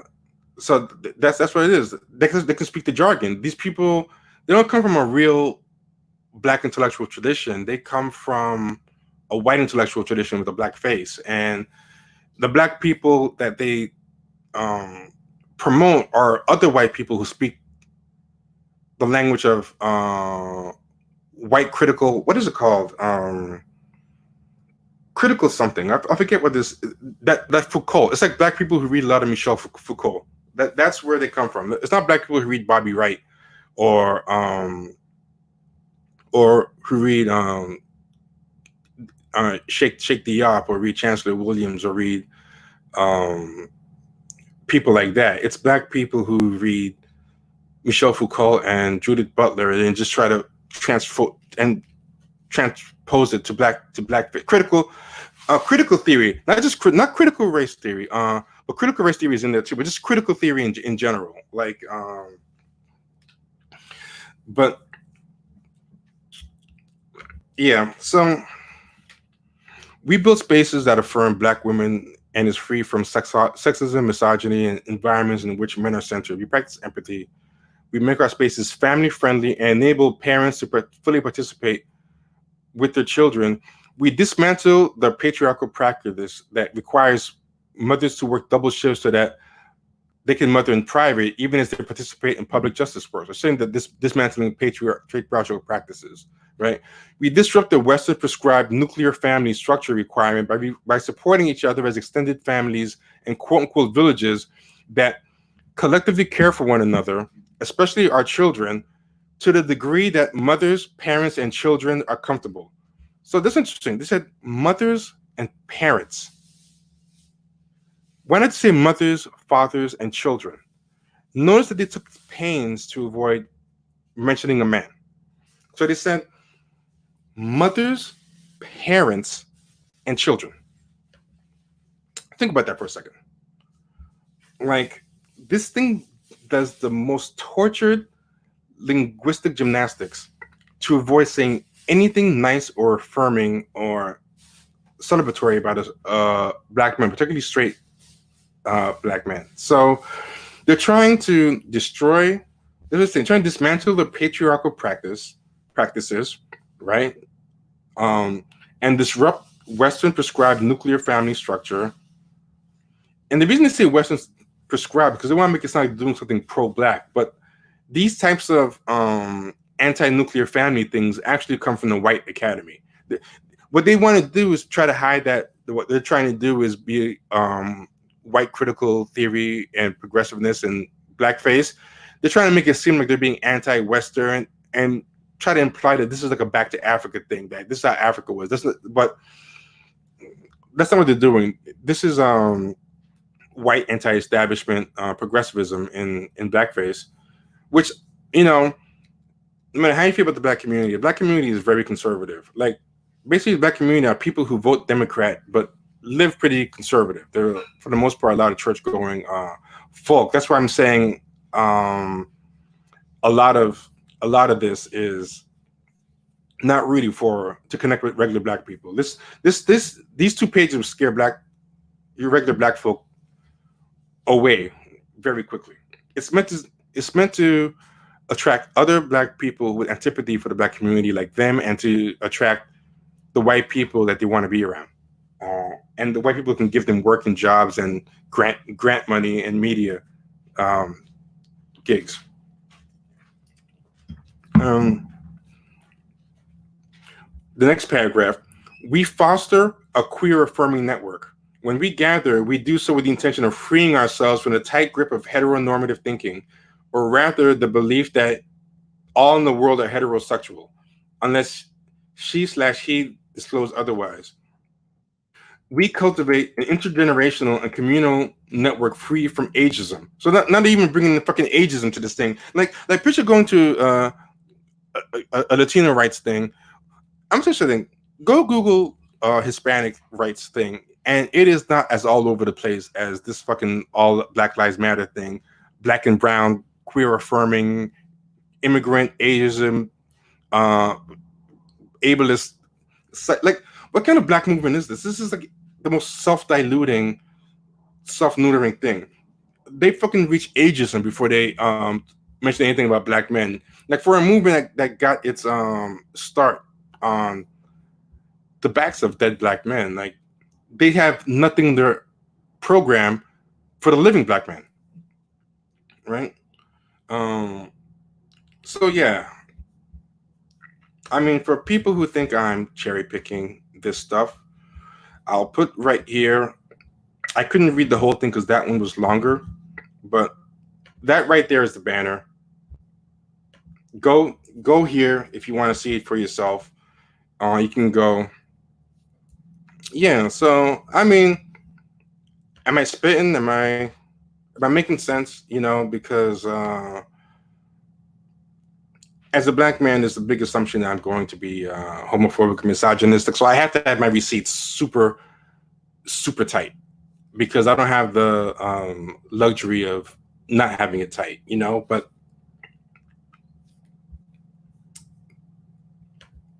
I hope I'm making sense to you guys. I think I am. I'm using people's own words. I'm not. I don't think I'm reaching. I don't think I am. I think I'm making sense, but I'm actually going to bring this back to what I was talking about before, which is this narrative going on saying that, hey, it's not black people doing all these rights. It's white anarchists. The black people actually want something else, and it's these damn anarchists who are doing all this stuff. It's not us. These Bernie bros are coming in and tearing stuff up. It's anarchists. Black people are begging to be heard. They're begging to be listened to. Hey, is everyone hitting like, by the way? Are y'all hitting the like button? Yeah. Donate to the bail fund. Why are you gonna donate to them? Donate to the bail fund. Don't donate to the people who actually need to get bailed out. Don't donate to any Black Lives Matter. Like, comment, share, subscribe. If you're in here, hit like. We have a bunch of people in here. Hit like. Share it with your friends. If you're on Twitch, stream it. You can host this on your network. If you're on Twitch right now and you have followers, host this on your Twitch stream. You have my permission to host on your Twitch stream. Share this on Twitter. We got a lot of people in here. Let's chop it up. Let's get it up. I'm gonna say this: agent provocateurs exist and are used constantly. You have to watch out for them. I'm saying that's true, but this is what I'm saying. Even if they're being used out there, keep an eye on them. Do what they're going to do, but at the same time, not all these people are agent provocateurs. And also, I would rather they think that we are capable of extra violence than to think that we're only going to come out here to do poses and to do this aggressive passivity thing. Because I'm going to tell you something. This is a scene in Selma. I think Selma's, for the most part, civil rights fan fiction, like civil rights after school special. It's not a great movie, but there is one thing in there that was kind of true, right? And everyone in here, if you're not following, hit the follow button. We have to break 1,000. He's right. You got to break 1,000, right? I saw this, and I'm going to talk about. I think I saw the tweet. I'm going to talk about that tweet, and that's something I'm going to break down. Everything I've been doing right now is I'm laying groundwork, but where I'm going to go with the white anarchist thing, right? I don't think this is how they think progress happens. I think this is how they think progress for the careers happens. I'm going to get to that, but yeah, we got to break 1,000. If you're not following, please follow, share with people, do all this stuff. But where was I? My mind is racing. My mind is racing. I'm drinking brown liquor, like Keisha Bottom says. This is rye whiskey mixed with ginger beer. It's a nice combo. If you guys ever want to make a cocktail for yourself at home, that's a nice simple one. Get some ginger beer and some rye whiskey, and this is what I think. What rye? I know this counts as a plug. I don't know if I should. Oh man, Rick Harp, what's going on? Rick Harp is good people. Rick Harp is the day one. I gotta shout out Rick Harp. I'm glad you came up in here. Rick Harp is the day one. He does a lot of work with Native communities. Rick Harp, plug your shit in the live chat. Don't be shy. He has a good podcast. He does. This is called Old Overhort straight rye whiskey. It's distilled in Kentucky. It's some kind of cracker looking stuff. Look at this guy's face, man. This guy's grill. You know he's up to no good. I feel like kind of a sellout drinking it, but it was cheaper than Jim Beam, so I went and got it. Yeah, and letting the race down again. Yeah, Keisha Bottoms would be mad. Keisha Bottoms would be pissed off.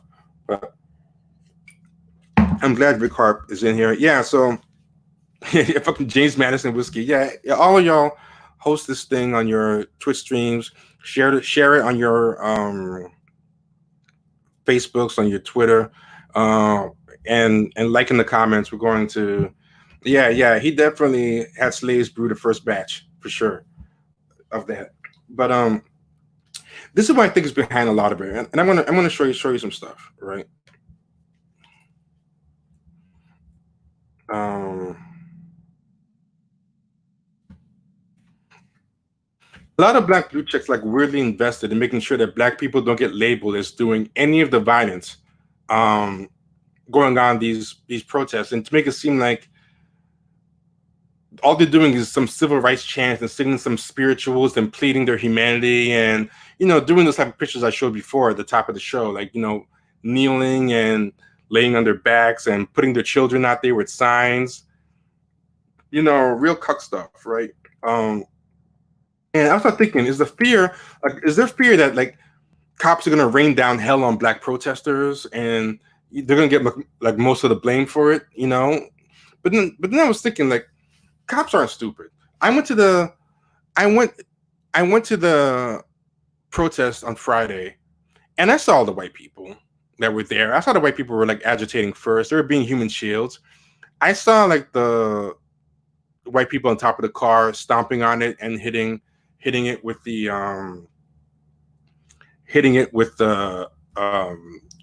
bats. Like I saw all that, right?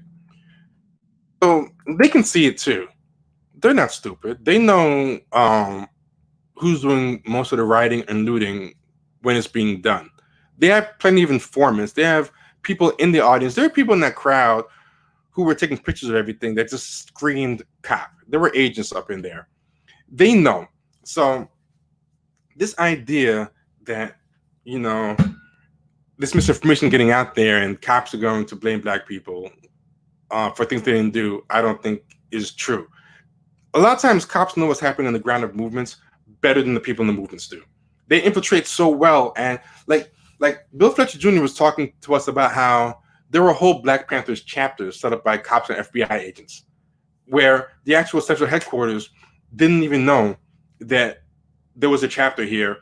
And they're like, who authorized the chapter? And they found out that the cops set up the whole chapter. They were recruiting people so that the people are going in thinking, hey, we're going to become Black Panthers and we're going to become radicals. And meanwhile, they didn't realize that they were getting entrapped by cops to do all types of stuff, right? So the cops know, first of all, who's really starting riots and who's being peaceful. They know when it's white people rioting, when it's black people rioting. They know. The same way I had eyes that can see, they can see. But the second thing is, even when black people don't do riots and don't do all that stuff, they fuck them up anyway. I mean, is what happened to George Floyd because he did some kind of riot?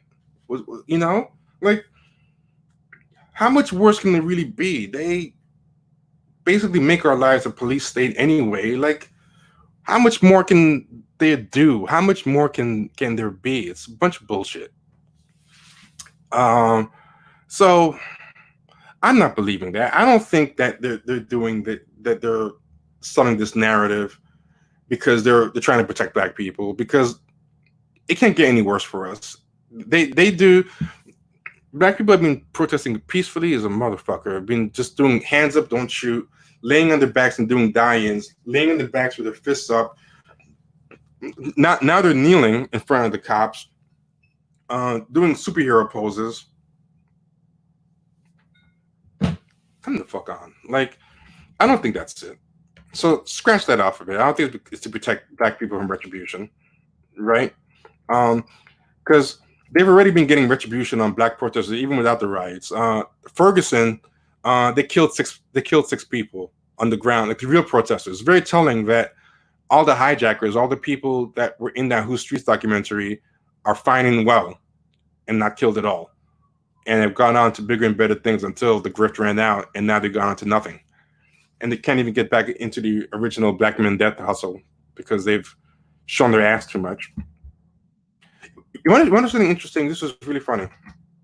End Culture is a ghoul. She's a horrible person. She's a horrible, horrible person. And I want to make sure that people don't think I'm giving props to End Culture. It's not going to matter, because anyone who doesn't like me is going to take this out of context and make it what it make it what they want it to be anyway. But End Culture, I found really interesting. She straight up said that Black Lives Matter is a queer organization. It's not a black organization. And a lot of white liberals and a lot of people got really mad at her. They got really pissed. And the funny thing is, like, if you read the thing, she was actually right. So like a stop clock can be right twice a day. I found that very interesting, you know? But that's the thing, like, Republicans are the biggest source of misinformation, but when they hate a liberal or left-wing organization, a lot of times they can end up doing better research on that organization than the actual dumb media liberals, you know?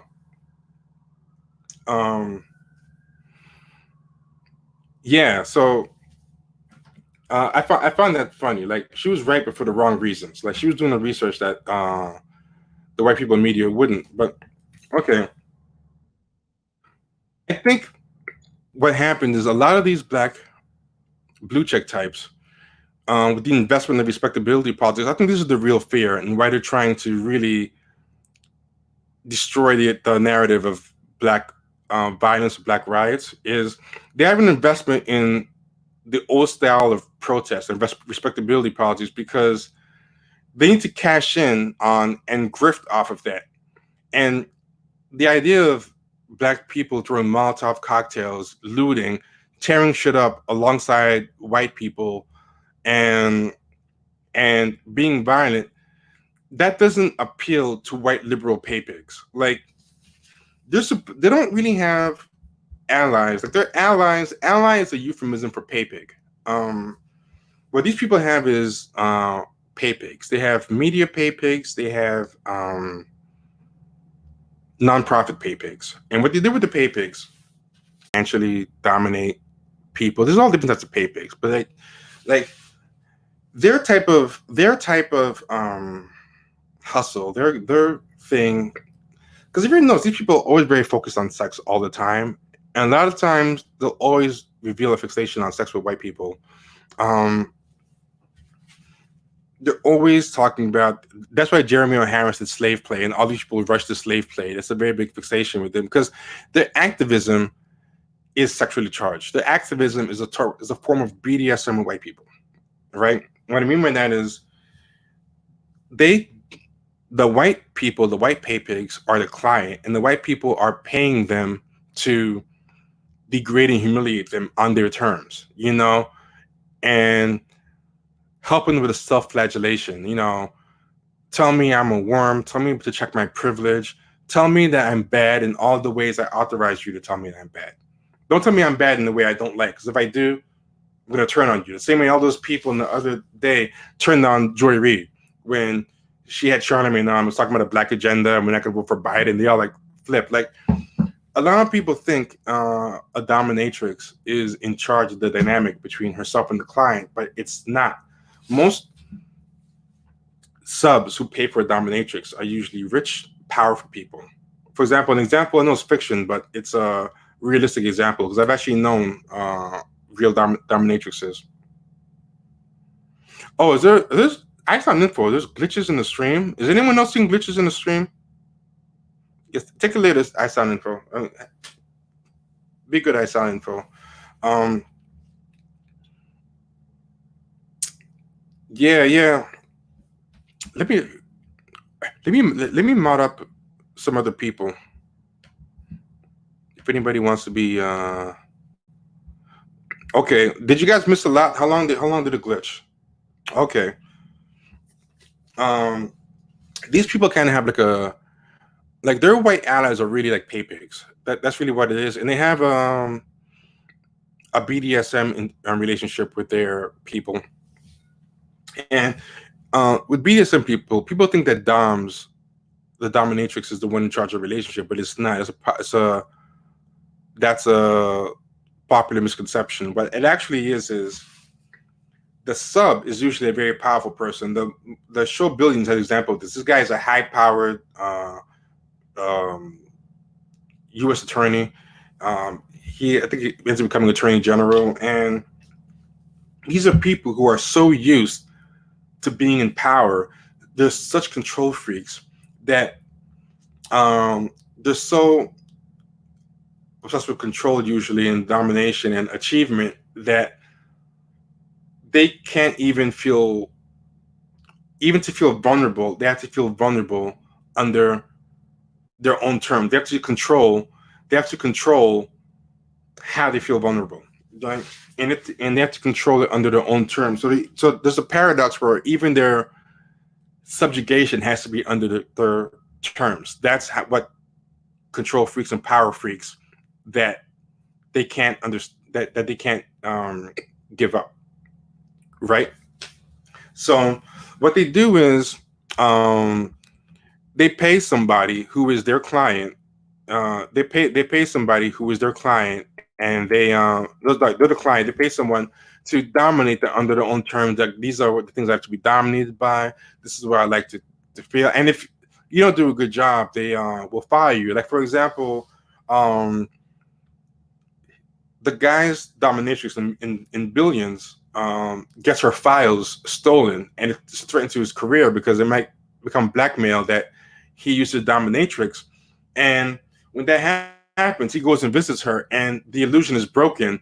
He's chastising her, and she's like, I'm sorry, I don't know what happened. So the whole show, he was squirming under her thumb and looked like a pathetic worm. But once something went wrong, he put her in check, and the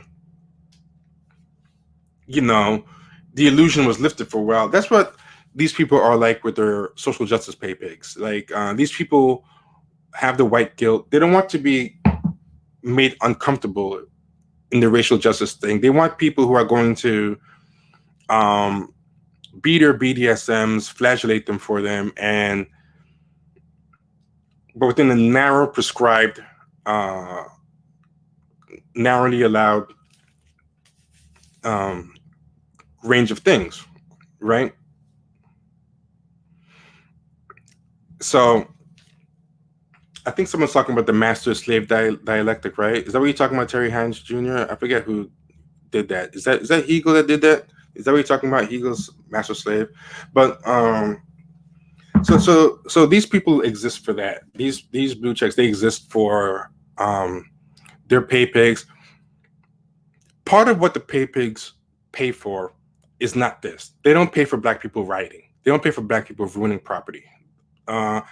Social justice pay pigs, the ones who give the grants, the ones who give the media gigs, the ones who give the TED Talks, the ones who promote you as activist of the year, they do not hire you to promote rioting or looting. They don't hire you to push for real reparations. You know, they push for you to self-flagellate them in a way that they're comfortable with, that doesn't really cost them anything. The same way the submissive is somebody who feels the need to be submissive without actually really ever being uncomfortable. Like there's such a control freak, because you kind of need vulnerability. There's a part of you as a human being that needs something to submit to. You know, that's why a lot of times people say you need a higher power, you need something to submit to. Like, it's not healthy to never submit to anything. You know, you have to humble yourself sometimes, and even if it's to nature or whatever. And a lot of my people aren't comfortable humbling themselves to anything. They want to humble themselves to Father Time, to Mother Nature, nothing. So these people want to be even God in their submission. And here's the problem with these people. The people who are trying to delegitimize the idea of black protest and black rioting, right? Is they want white people to see them as the managers of black people, right? Like, remember I said before, they want to stand in front of the ocean and wave their arms and look like they're bringing in the tides. Like, so if black people are actually rioting and doing all this stuff too, what are their options? There's only a handful of options that they have. One option, I don't know who was what woman. I don't know what you're talking about.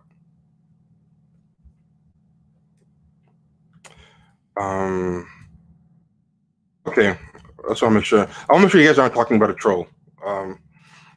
Okay, so who was this woman is not talking about a troll? Okay, cool. I just want to make sure there wasn't a troll in here.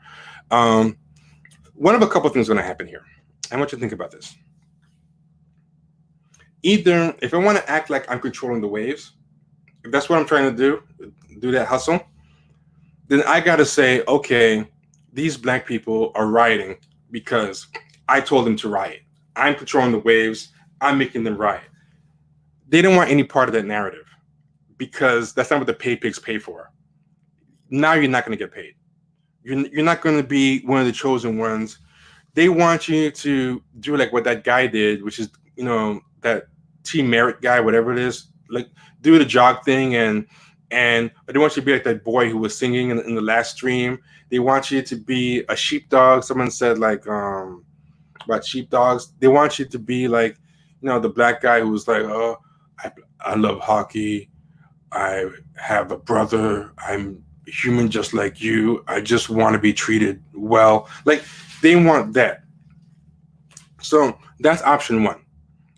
Option one is that you say that you're directing them to riot, and nobody, you're dead in the water if that happens. Option two, you say, I'm not down with these black people doing this. But then if you say that, they keep doing it anyway, you're revealing that you actually are not controlling the waves. If the waves are coming, and say the waves are ruining things, and now I'm at the point where, hey, I don't want to take credit for these waves anymore, but I want these people to believe that I control the waves. But now the waves are fucking up everything. If I go in front of the waves and I say, and I keep acting like I control the waves, now that the waves are destroying things and not doing what the pay pigs want, they're gonna be like, wait, why are you making the waves do this now? That's not what we wanted. You're a fucking asshole, right? Now the other option is I can say, you know what, waves, stop doing that. The waves are gonna keep coming. If I do that, I'm gonna reveal that I don't control the waves, right? So that's gonna fuck me up too. I can't be out there saying, hey, waves, stop, and the waves keep coming, because now the pay pigs are never gonna hire me again. It's been given away that I don't control the waves. So what these people are doing now, and this is what this narrative is, what they're trying to say now is, you see, those aren't waves. What waves? Like, they're trying to gaslight you that the waves aren't happening. That's what this is about. That's why they're so invested. They want to pretend. They want to tell you that the waves aren't happening right in your face, and also they know that a lot of the pay pigs are mainstream DNC liberals who hate Bernie bros and who believe in representation politics. So they've been framing things as if like, hey, what's happening right now? These anarchists are actually Bernie bros taking away the voices of Black women and queer people, and taking over the protests and erasing their voices and robbing them of representation. They're just showing up there to blow shit up on some anarchist Bernie bro shit. Because people eat that up. So that's another thing they're saying. They're saying stuff like it's Russian bots. The pay pigs like that. The pay pigs like hearing about Russian bots and having that shit blamed for stuff. So are y'all with me? Are y'all following me? Am I still dropping the knowledge? Am I doing good? Right?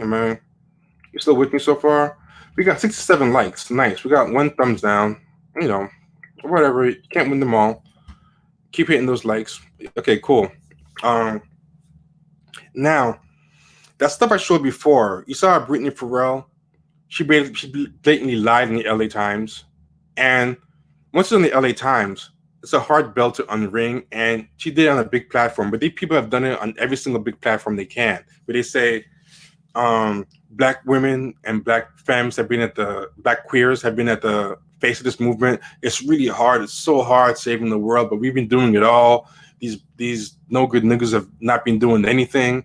These straight Black men have not been doing anything. It's been all us. Straight up lying, because I've shown you like the proof that straight Black men, along with everyone else, were in this movement forever. Brittany Farrell, right? Now, if all these people riot, including white people and Black people, they can't take credit for that. Think about that. They have one of two things. Either they take credit for it and say, you know what? Us Black femmes and Black queers and trans and all these people and no Black men, we're the ones doing all the riots. We're doing it alongside these white people. They take credit for that. Their pay pig money is screwed. They can't do shit. They can't do it. It's not going to happen. The next thing is if they tell people stop doing it, and people keep doing it, including Black faces, they show their impotence. They are not good as Negro whisperers, right? So they can't take responsibility for it. They can't forbid it. They can't forbid Black people to do it. So what they're trying to do now is lie to people and say Black people are doing none of the writing. This is all white people. And it's not good white people like you guys. It's not you pay pig types. It's not your class. It's the white people you pay pigs hate. It's Bernie bros. It's anarchists. It's all this stuff. Yeah, we need to get to 1,000 to unlock things, including live streams. We want to be able to start going to protests and live stream stuff. So when you guys get me to 1,000, it unlocks a lot of stuff that we can do, So that's why they're saying all this stuff. I'm gonna give you examples. So you know what I'm saying is true. But hold on 1 second. Gonna give you some examples. We're gonna finish up soon. That rock thing in the beginning, the emasculation thing and the Carl Weathers thing kind of took us a little far. It wasn't quite where I was planning to go, even though I'm so glad we did. But now I'm going to get back to some of the stuff that I actually wanted to talk about. So I'm going to show you something real quick.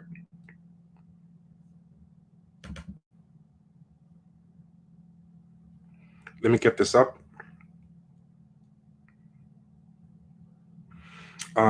It's downloading, but this is a screen cap from my phone. I had to screen cap this because it disappeared. The person deleted this right after they did it, but because of the cache, it ended up staying. But let me show y'all this real quick.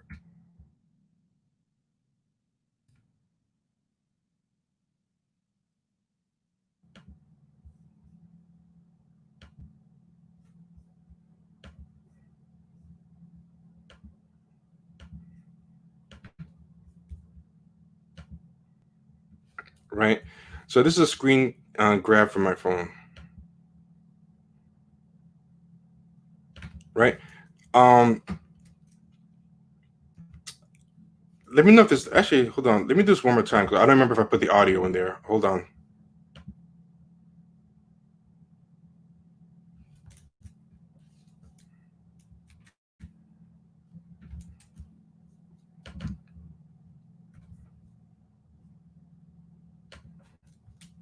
I think I forgot to enable the audio. So give me.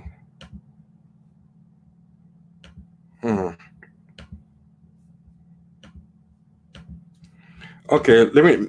If the audio is not playing, by all means, let me know. So here we go. So this is a video that somebody put up, right? And they said in the video, what they said in the video is that, oh man, Gavin, you okay? Oh, and you know what? Gavin straight up said, God bless Gavin. Gavin said, cops kicked the shit out of me. Everyone else in the cell block was black, so I don't know where the white anarchists are. I'm not one. Were the black people tearing shit up, or were they just doing peaceful stuff and you weren't listening to them? Because that's a narrative that you weren't listening, and you know, whatever. But peep this, right? So peep this video. There's 3 black people clearly in this video, 2 black men and a black woman. And I don't know if you can see my mouse. This is one of the black men. This is a black woman, and there's more black people in the back. They're turning over a cop car, right? And if you can see it on the bottom, there's a caption that says, video literally showing that it was white people flipping the cop car. Now look. Right? So that was the video. And then, so there's that. But now there's this. Look at this one. This is a video by the same girl, right? Watch this video. Now, it's a black girl telling the white person not to riot and the white person not listening. Yeah, she's like, get away from the cop car. This is after the flip. Now, mind you, this car that was flipped, you saw that it was half black people, half white people flipping the car. You saw that video, right? And this is why I think she might have deleted this video. I think she kind of realized, wait, I just posted the motherfuckers flipping this car. I can't leave this video up. I'm showing my ass. Because this video disappeared real quick, but I caught it in cache and I screen grabbed it and I recorded it on my phone, then I put it on my computer. So now, mind you, she's showing herself with a bullhorn. Her with that bullhorn is what I talked about standing in front of the ocean, waving your hand. She wants it to look like she's directing this shit. And she's the manager of black people, and these white people are not listening to her, the leader. Saying, get out. And, you know, it's the crazy white people. But even here, so she made it look like that. And this is what she says, right? Here is a clip of black women. Notice it's spelled WOMXN, right?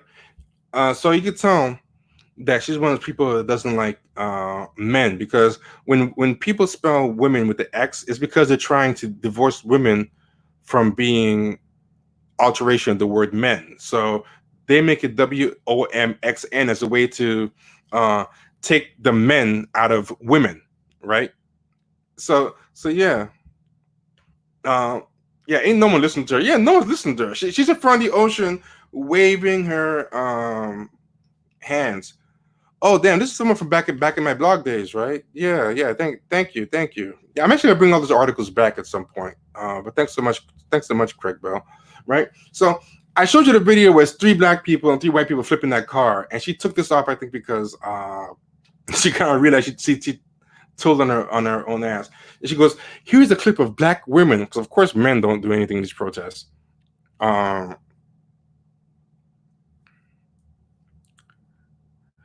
Yeah, I don't think women I don't think women is a Malcolm X thing. I think it's well. I mean, I don't know what you mean by that. Let me not correct you. 'Cause I don't know what you mean.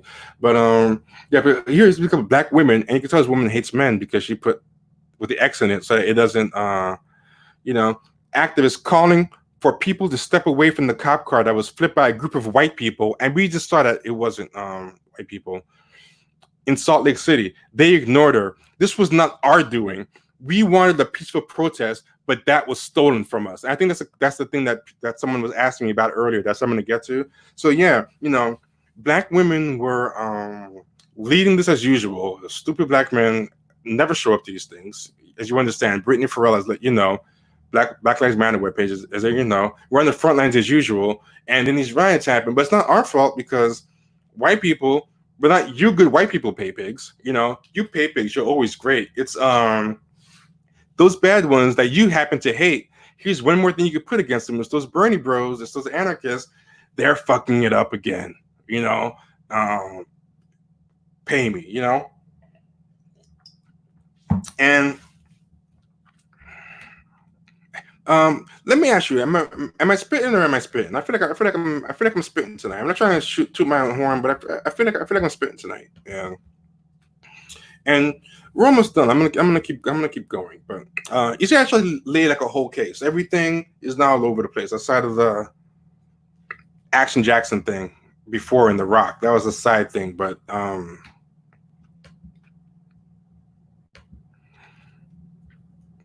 here is the other thing that she said. This is the same woman, right? She still, for some reason, has this thing up. I'm not sure why. Or maybe I haven't refreshed. Maybe this is gone too. But let me pull it up.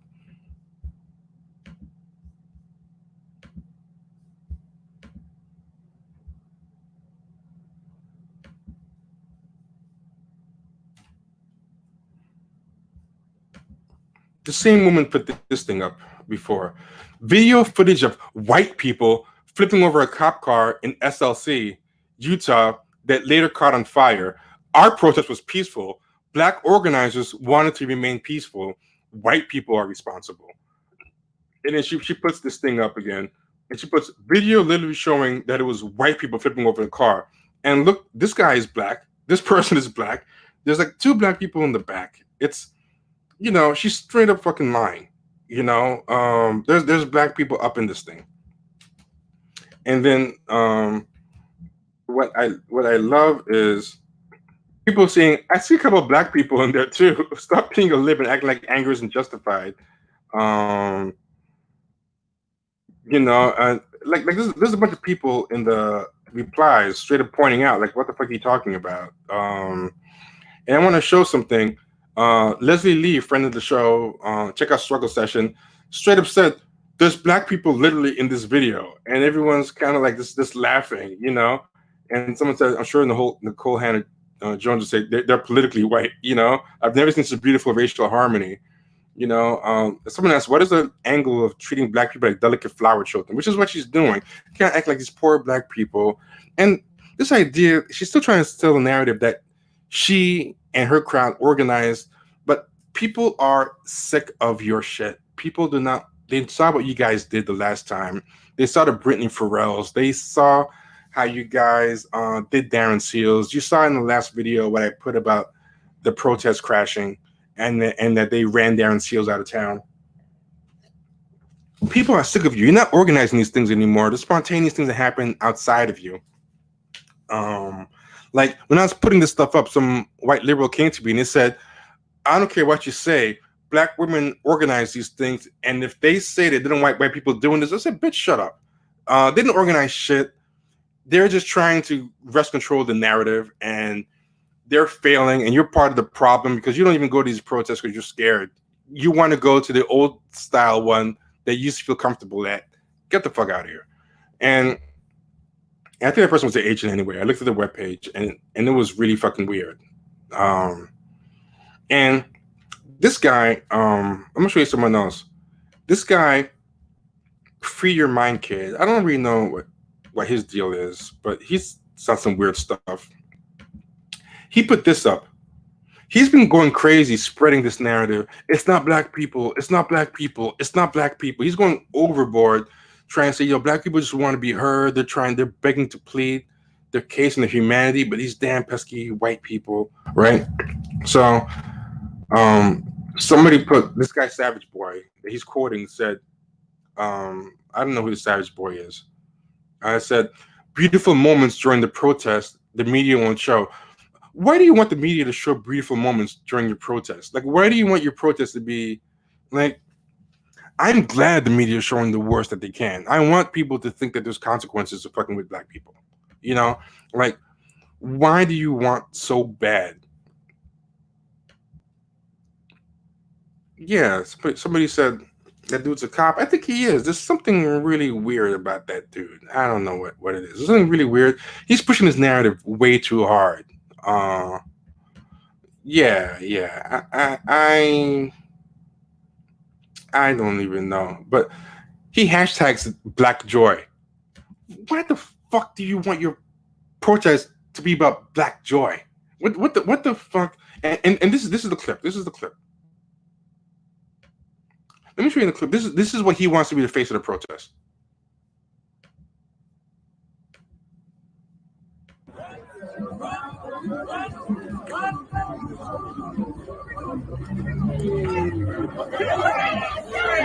Do you guys know this line dance? I never remember the name of the song, but I've done this dance at weddings.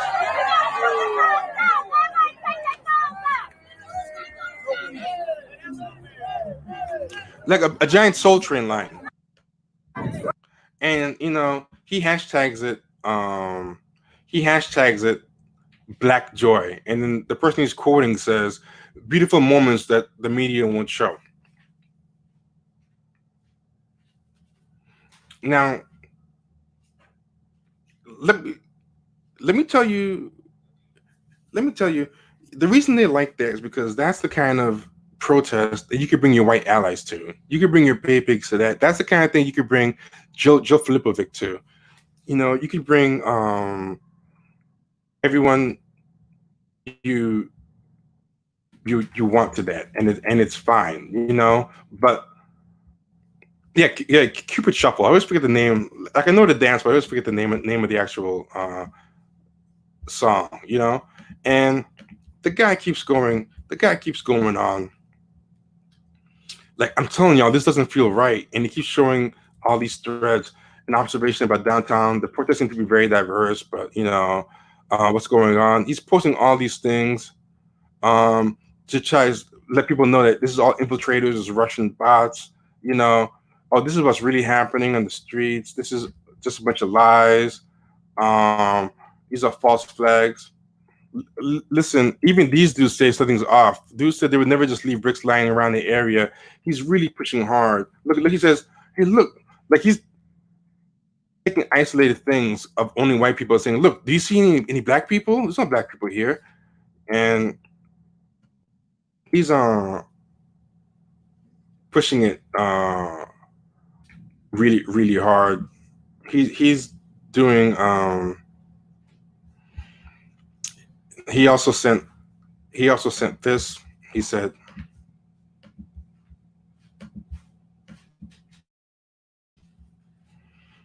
another account from somebody who was at the Oakland protest called out an undo at the protest. Like, how do you call out an undo? Like does someone act like they're running and directing these things, as opposed to this is just people are hitting the ground. Like, the whole point of this stuff is that it's a leaderless movement. And, white men were looting and instigating. Black organizers calling to keep tight and move along and whatever. And why are you trying so hard to convince everyone that the black people don't want any problems? People need to be scared of black people right now. People need to kind of believe that black people are capable of it. And to go back to Selma, one of the things that happened in Selma, even though I think Selma was an after-school special for the most part and wasn't that great, one thing I liked about Selma, and this is something that some people said that Martin Luther King really believed. Martin Luther King tells Coretta Scott King in that movie, I know I'm the boogeyman to white people. I know I'm considered the one that can bring America down and cause riots, but use me. By using me as the scary alternative that, there's a bunch of black people ready to riot if you don't give them what they want. there's a bunch of revolution ready to happen. That gives you bargaining power. So I'm thinking, even for the people who want to do things at the voting booth, who want to do things through the old school, peaceful way, even for them, it's in their interest to have the threat of violence. Like this idea of, if you don't negotiate with me and give me what I want, I can't control these people. Like it's in their interest for people who really care about Black people to actually portray that they don't control the waves. Like if I say, like, look, the waves control themselves. I can bring an offering to the waves from you, but I can control what the waves will do. If you make the offering strong enough, the waves might listen. And that's what Malcolm X was telling Coretta Scott King in that movie. It's like, you can use me as the bad cop to be your good cop. So that's why I'm saying I don't care if they think that Black people are capable of violence. I think there's something to be gained from that if you weaponize it correctly. But this need to push this idea that these Black people, they just want to practice the Black boy joy or all this stuff, or, you know, whatever. But also, like, a lot of the people doing this, a lot of the Black people in these clips doing the rioting, doing the setting things on fire alongside the white people. First off, it's like a class coalition. It's just a bunch of Black and white people getting along, which kind of hurts, I think, the identity politics narrative. The second thing is, when you look at them, they don't have that Afro punk look. You saw that woman pushing the car. She wasn't dressed like a Black goth with purple lipstick and septum rings. Like, that's not their crew. You can even look at them and just see that's not their crew. They don't have that Frederick Douglass hairdo with like the septum ring and the goth outfit and the blurred attire. You know, they can't get any credit from those people, and they don't even like those Black women. They only like their septum ring undercut team. Yeah, they don't have any of that. They don't want any of that, right? So here's more from our friend. Still going on, and this is major cop shit. This is major agent shit. I don't trust this dude. So he's still going at it. This guy has such long threads, just all about it's not the Black people, y'all, trust me. It's not. They're doing none of this, you know.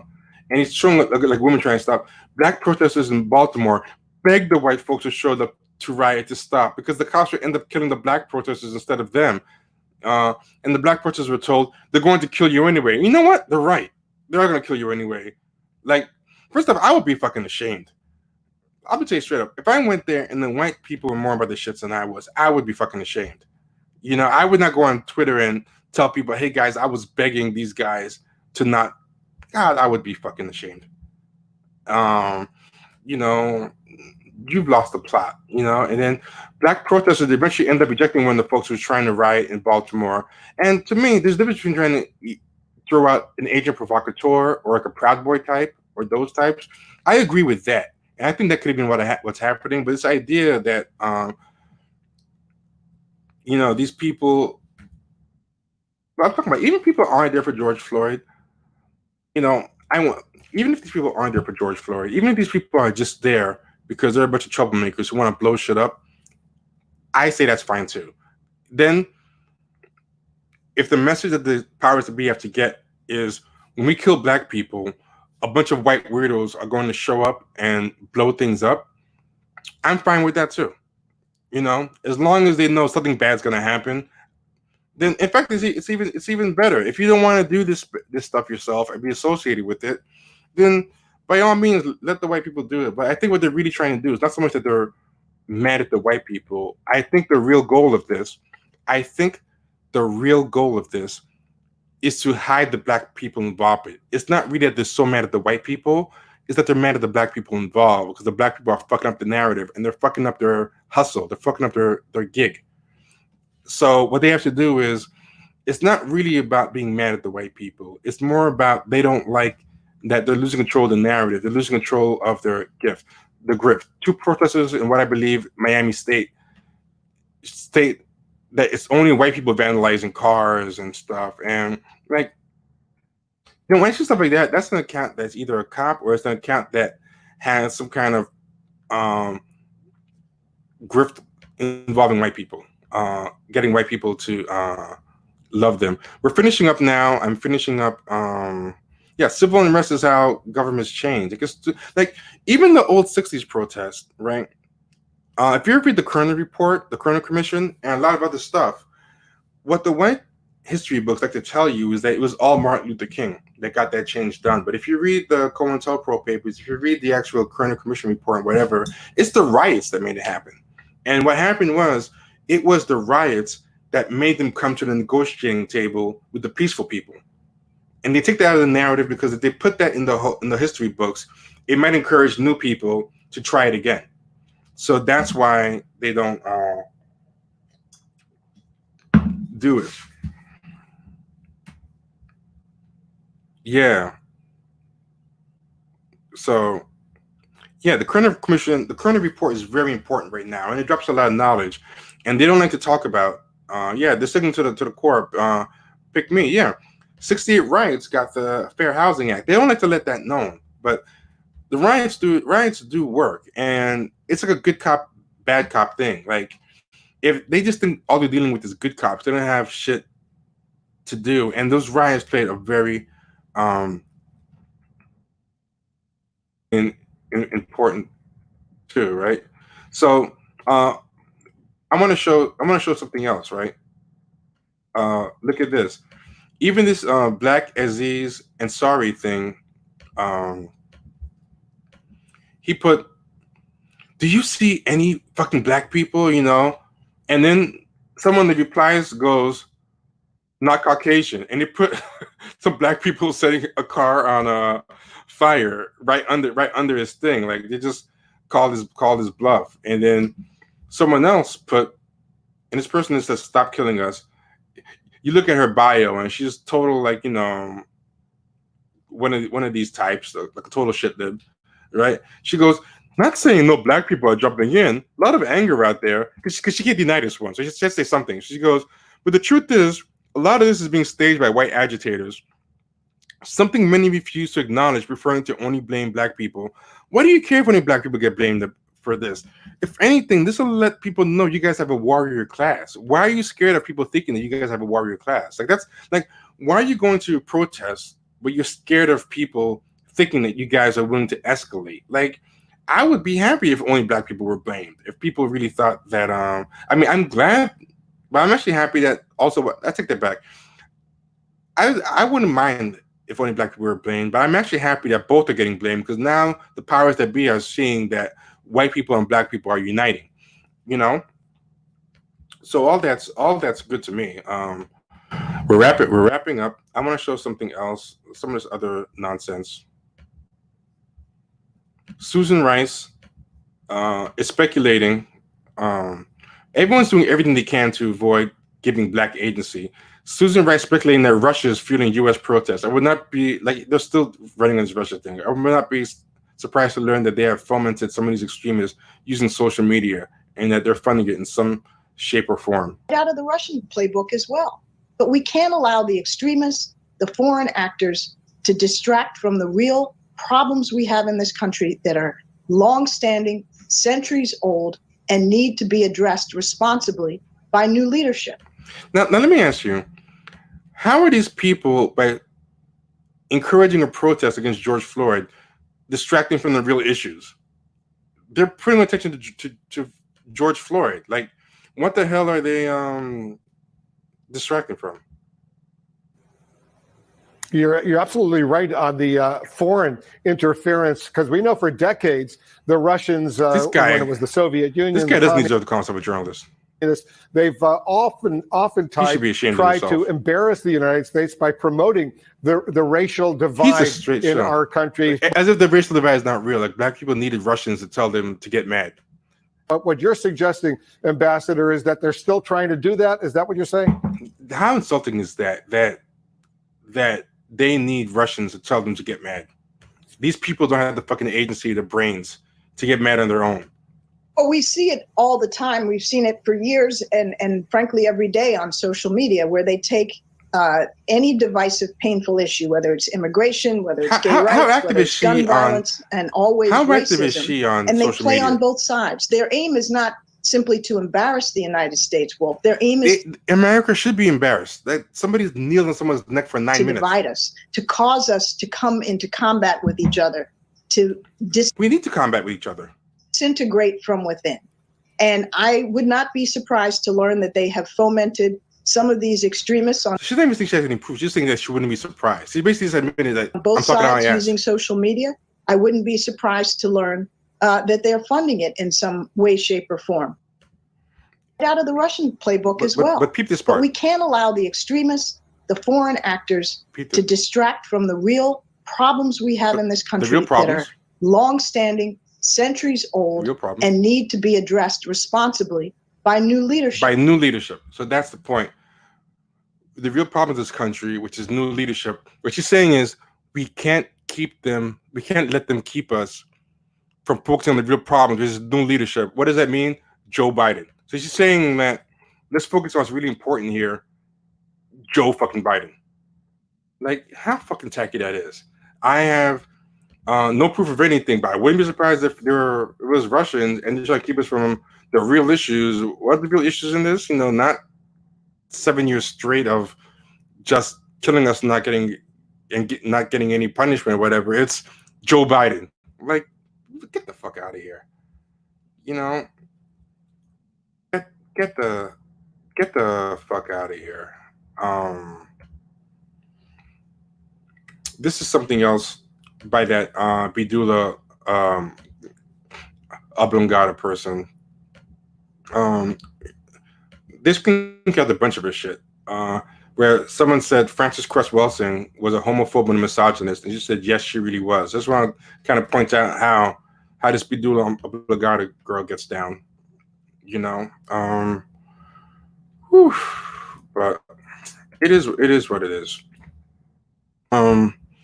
And we're done for the night. It was a long one, but thanks for everyone for hanging out with us, for hanging in there. I know it was a long one, but I just wanted to show this. I'm very happy you guys stuck with me tonight, and this week we're back to the usual. It's the weekends. We did some longer ones, but we're back to the short streams going forward. But I want to put one more thing up real quick.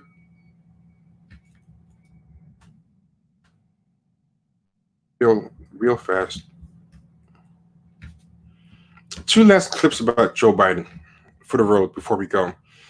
You're talking about focus on the real things, which is, Killer Mike and everybody were talking about how, beat him up at the voting booth. Don't take out your problems. Don't take out your problems like on the property or whatever. Take it on the voting booth. Beat him up at the voting booth. So basically, going to the voting booth is the way to beat up the system, and presumably by choosing. And this idea that you have a choice. It's like telling me, hey, you have a shit sandwich and a piss sandwich, but I'm not forcing it on you because I'm giving you a choice, right? This is a choice. That's exactly what it is, right? This is who Killer Mike is telling you have a chance to vote for. Someone said Sheepdog Mike instead of Killer Mike. That's what you change his name to. Just like when I first got in politics, even though I come from this background and ran on a law and order platform, I remember the liberals used to say, Biden is, quote, an iconoclast. That was what my newspaper called me, an iconoclast. Because how can he really be a progressive and want to lock these people up? I'm sure my friend from California gets hit with that all. How can you be a progressive and be so tough on crime? Well, I wasn't wedded to the notion Every time Richard Nixon, when I was running in 1972, would say law and order, the Democratic mantra, the response was law and order with justice, whatever that meant. And I'd say lock the SOBs up.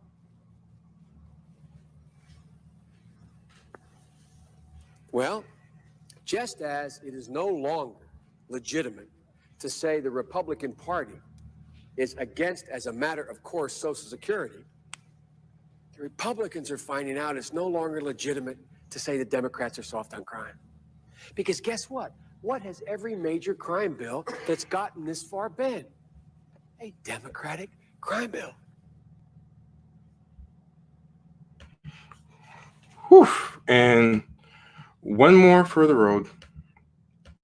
This is the last one.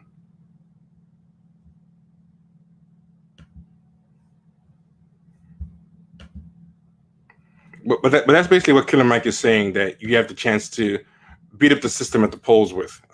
You know, that's the guy. And one more for the road.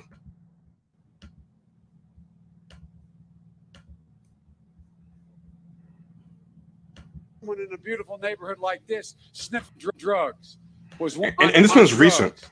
On drugs was one that Pat Moynihan, and he's a great guy. Remember, the crack epidemic came from the Bahamas, and we were told by medical doctors at the time that because it permeated the membrane of the brain more quickly, it was the crack you never come back. It was somehow fundamentally different than someone in a beautiful neighborhood like this sniffing a line of cocaine would get not automatic sentence for. So he basically praised the Moynihan report recently and said that it was okay to do all this stuff to black people because crack was different. It came from the Bahamas. It wasn't a nice neighborhood, like you said. And the wonderful man, Pat Moynihan, made it clear that it's okay. Like, so like based on all this stuff, this is who they're telling us is our answer. Get the fuck out of here, please, please, please. Please, please, please get the fuck out of here. And basically, I'm going to end it on one thing right now, one picture, one image that drives home the choice that we have. This is the choice that we have. This is the choice that they're giving us when they say, beat him up at the polls. This is the choice that they're giving us right now. This is the choice. You have the Republican Party platform or the Democratic Party platform. That's basically it. And you see it in those clips. That's basically it. Fuck you about beating him up at the polls. Don't riot. Fuck you. This is it. And all this stuff that I've shown you, because the Democrats have gone kid gloves on him because they're afraid of roughing him up due to his mental condition and before the primary, they're just going to leave him unprotected to be hit with this first stuff for the first time against Trump. And the public is not going to be inoculated against it. And he's going to get, to me, destroyed. And yeah, so that's basically, we have Trump on the left with the knee on the neck and Joe Biden on the right. And I think even that is generous to Joe Biden. So everyone, please like, comment, share, subscribe. Don't just like and comment. Share this with people. Go to patreon.com, Champagne Sharks. We've been consistent. We've been releasing stuff on every Friday. Those days of not doing stuff for a while and popping back up later are gone. We have been consistent, you know, and check out the podcast. You got a bunch of good stuff there. And check us out not just on YouTube, but twitch.tv, Champagne Sharks. And most importantly, comment, like, share, and subscribe. There's been like 90 people in here. There's no reason why we shouldn't have 90 likes. And share it with people. Get people to follow. Get people to subscribe. We're trying to get to 1,000. Thanks, everybody, for showing up. And everybody be good. Love all y'all. Appreciate it. Bye.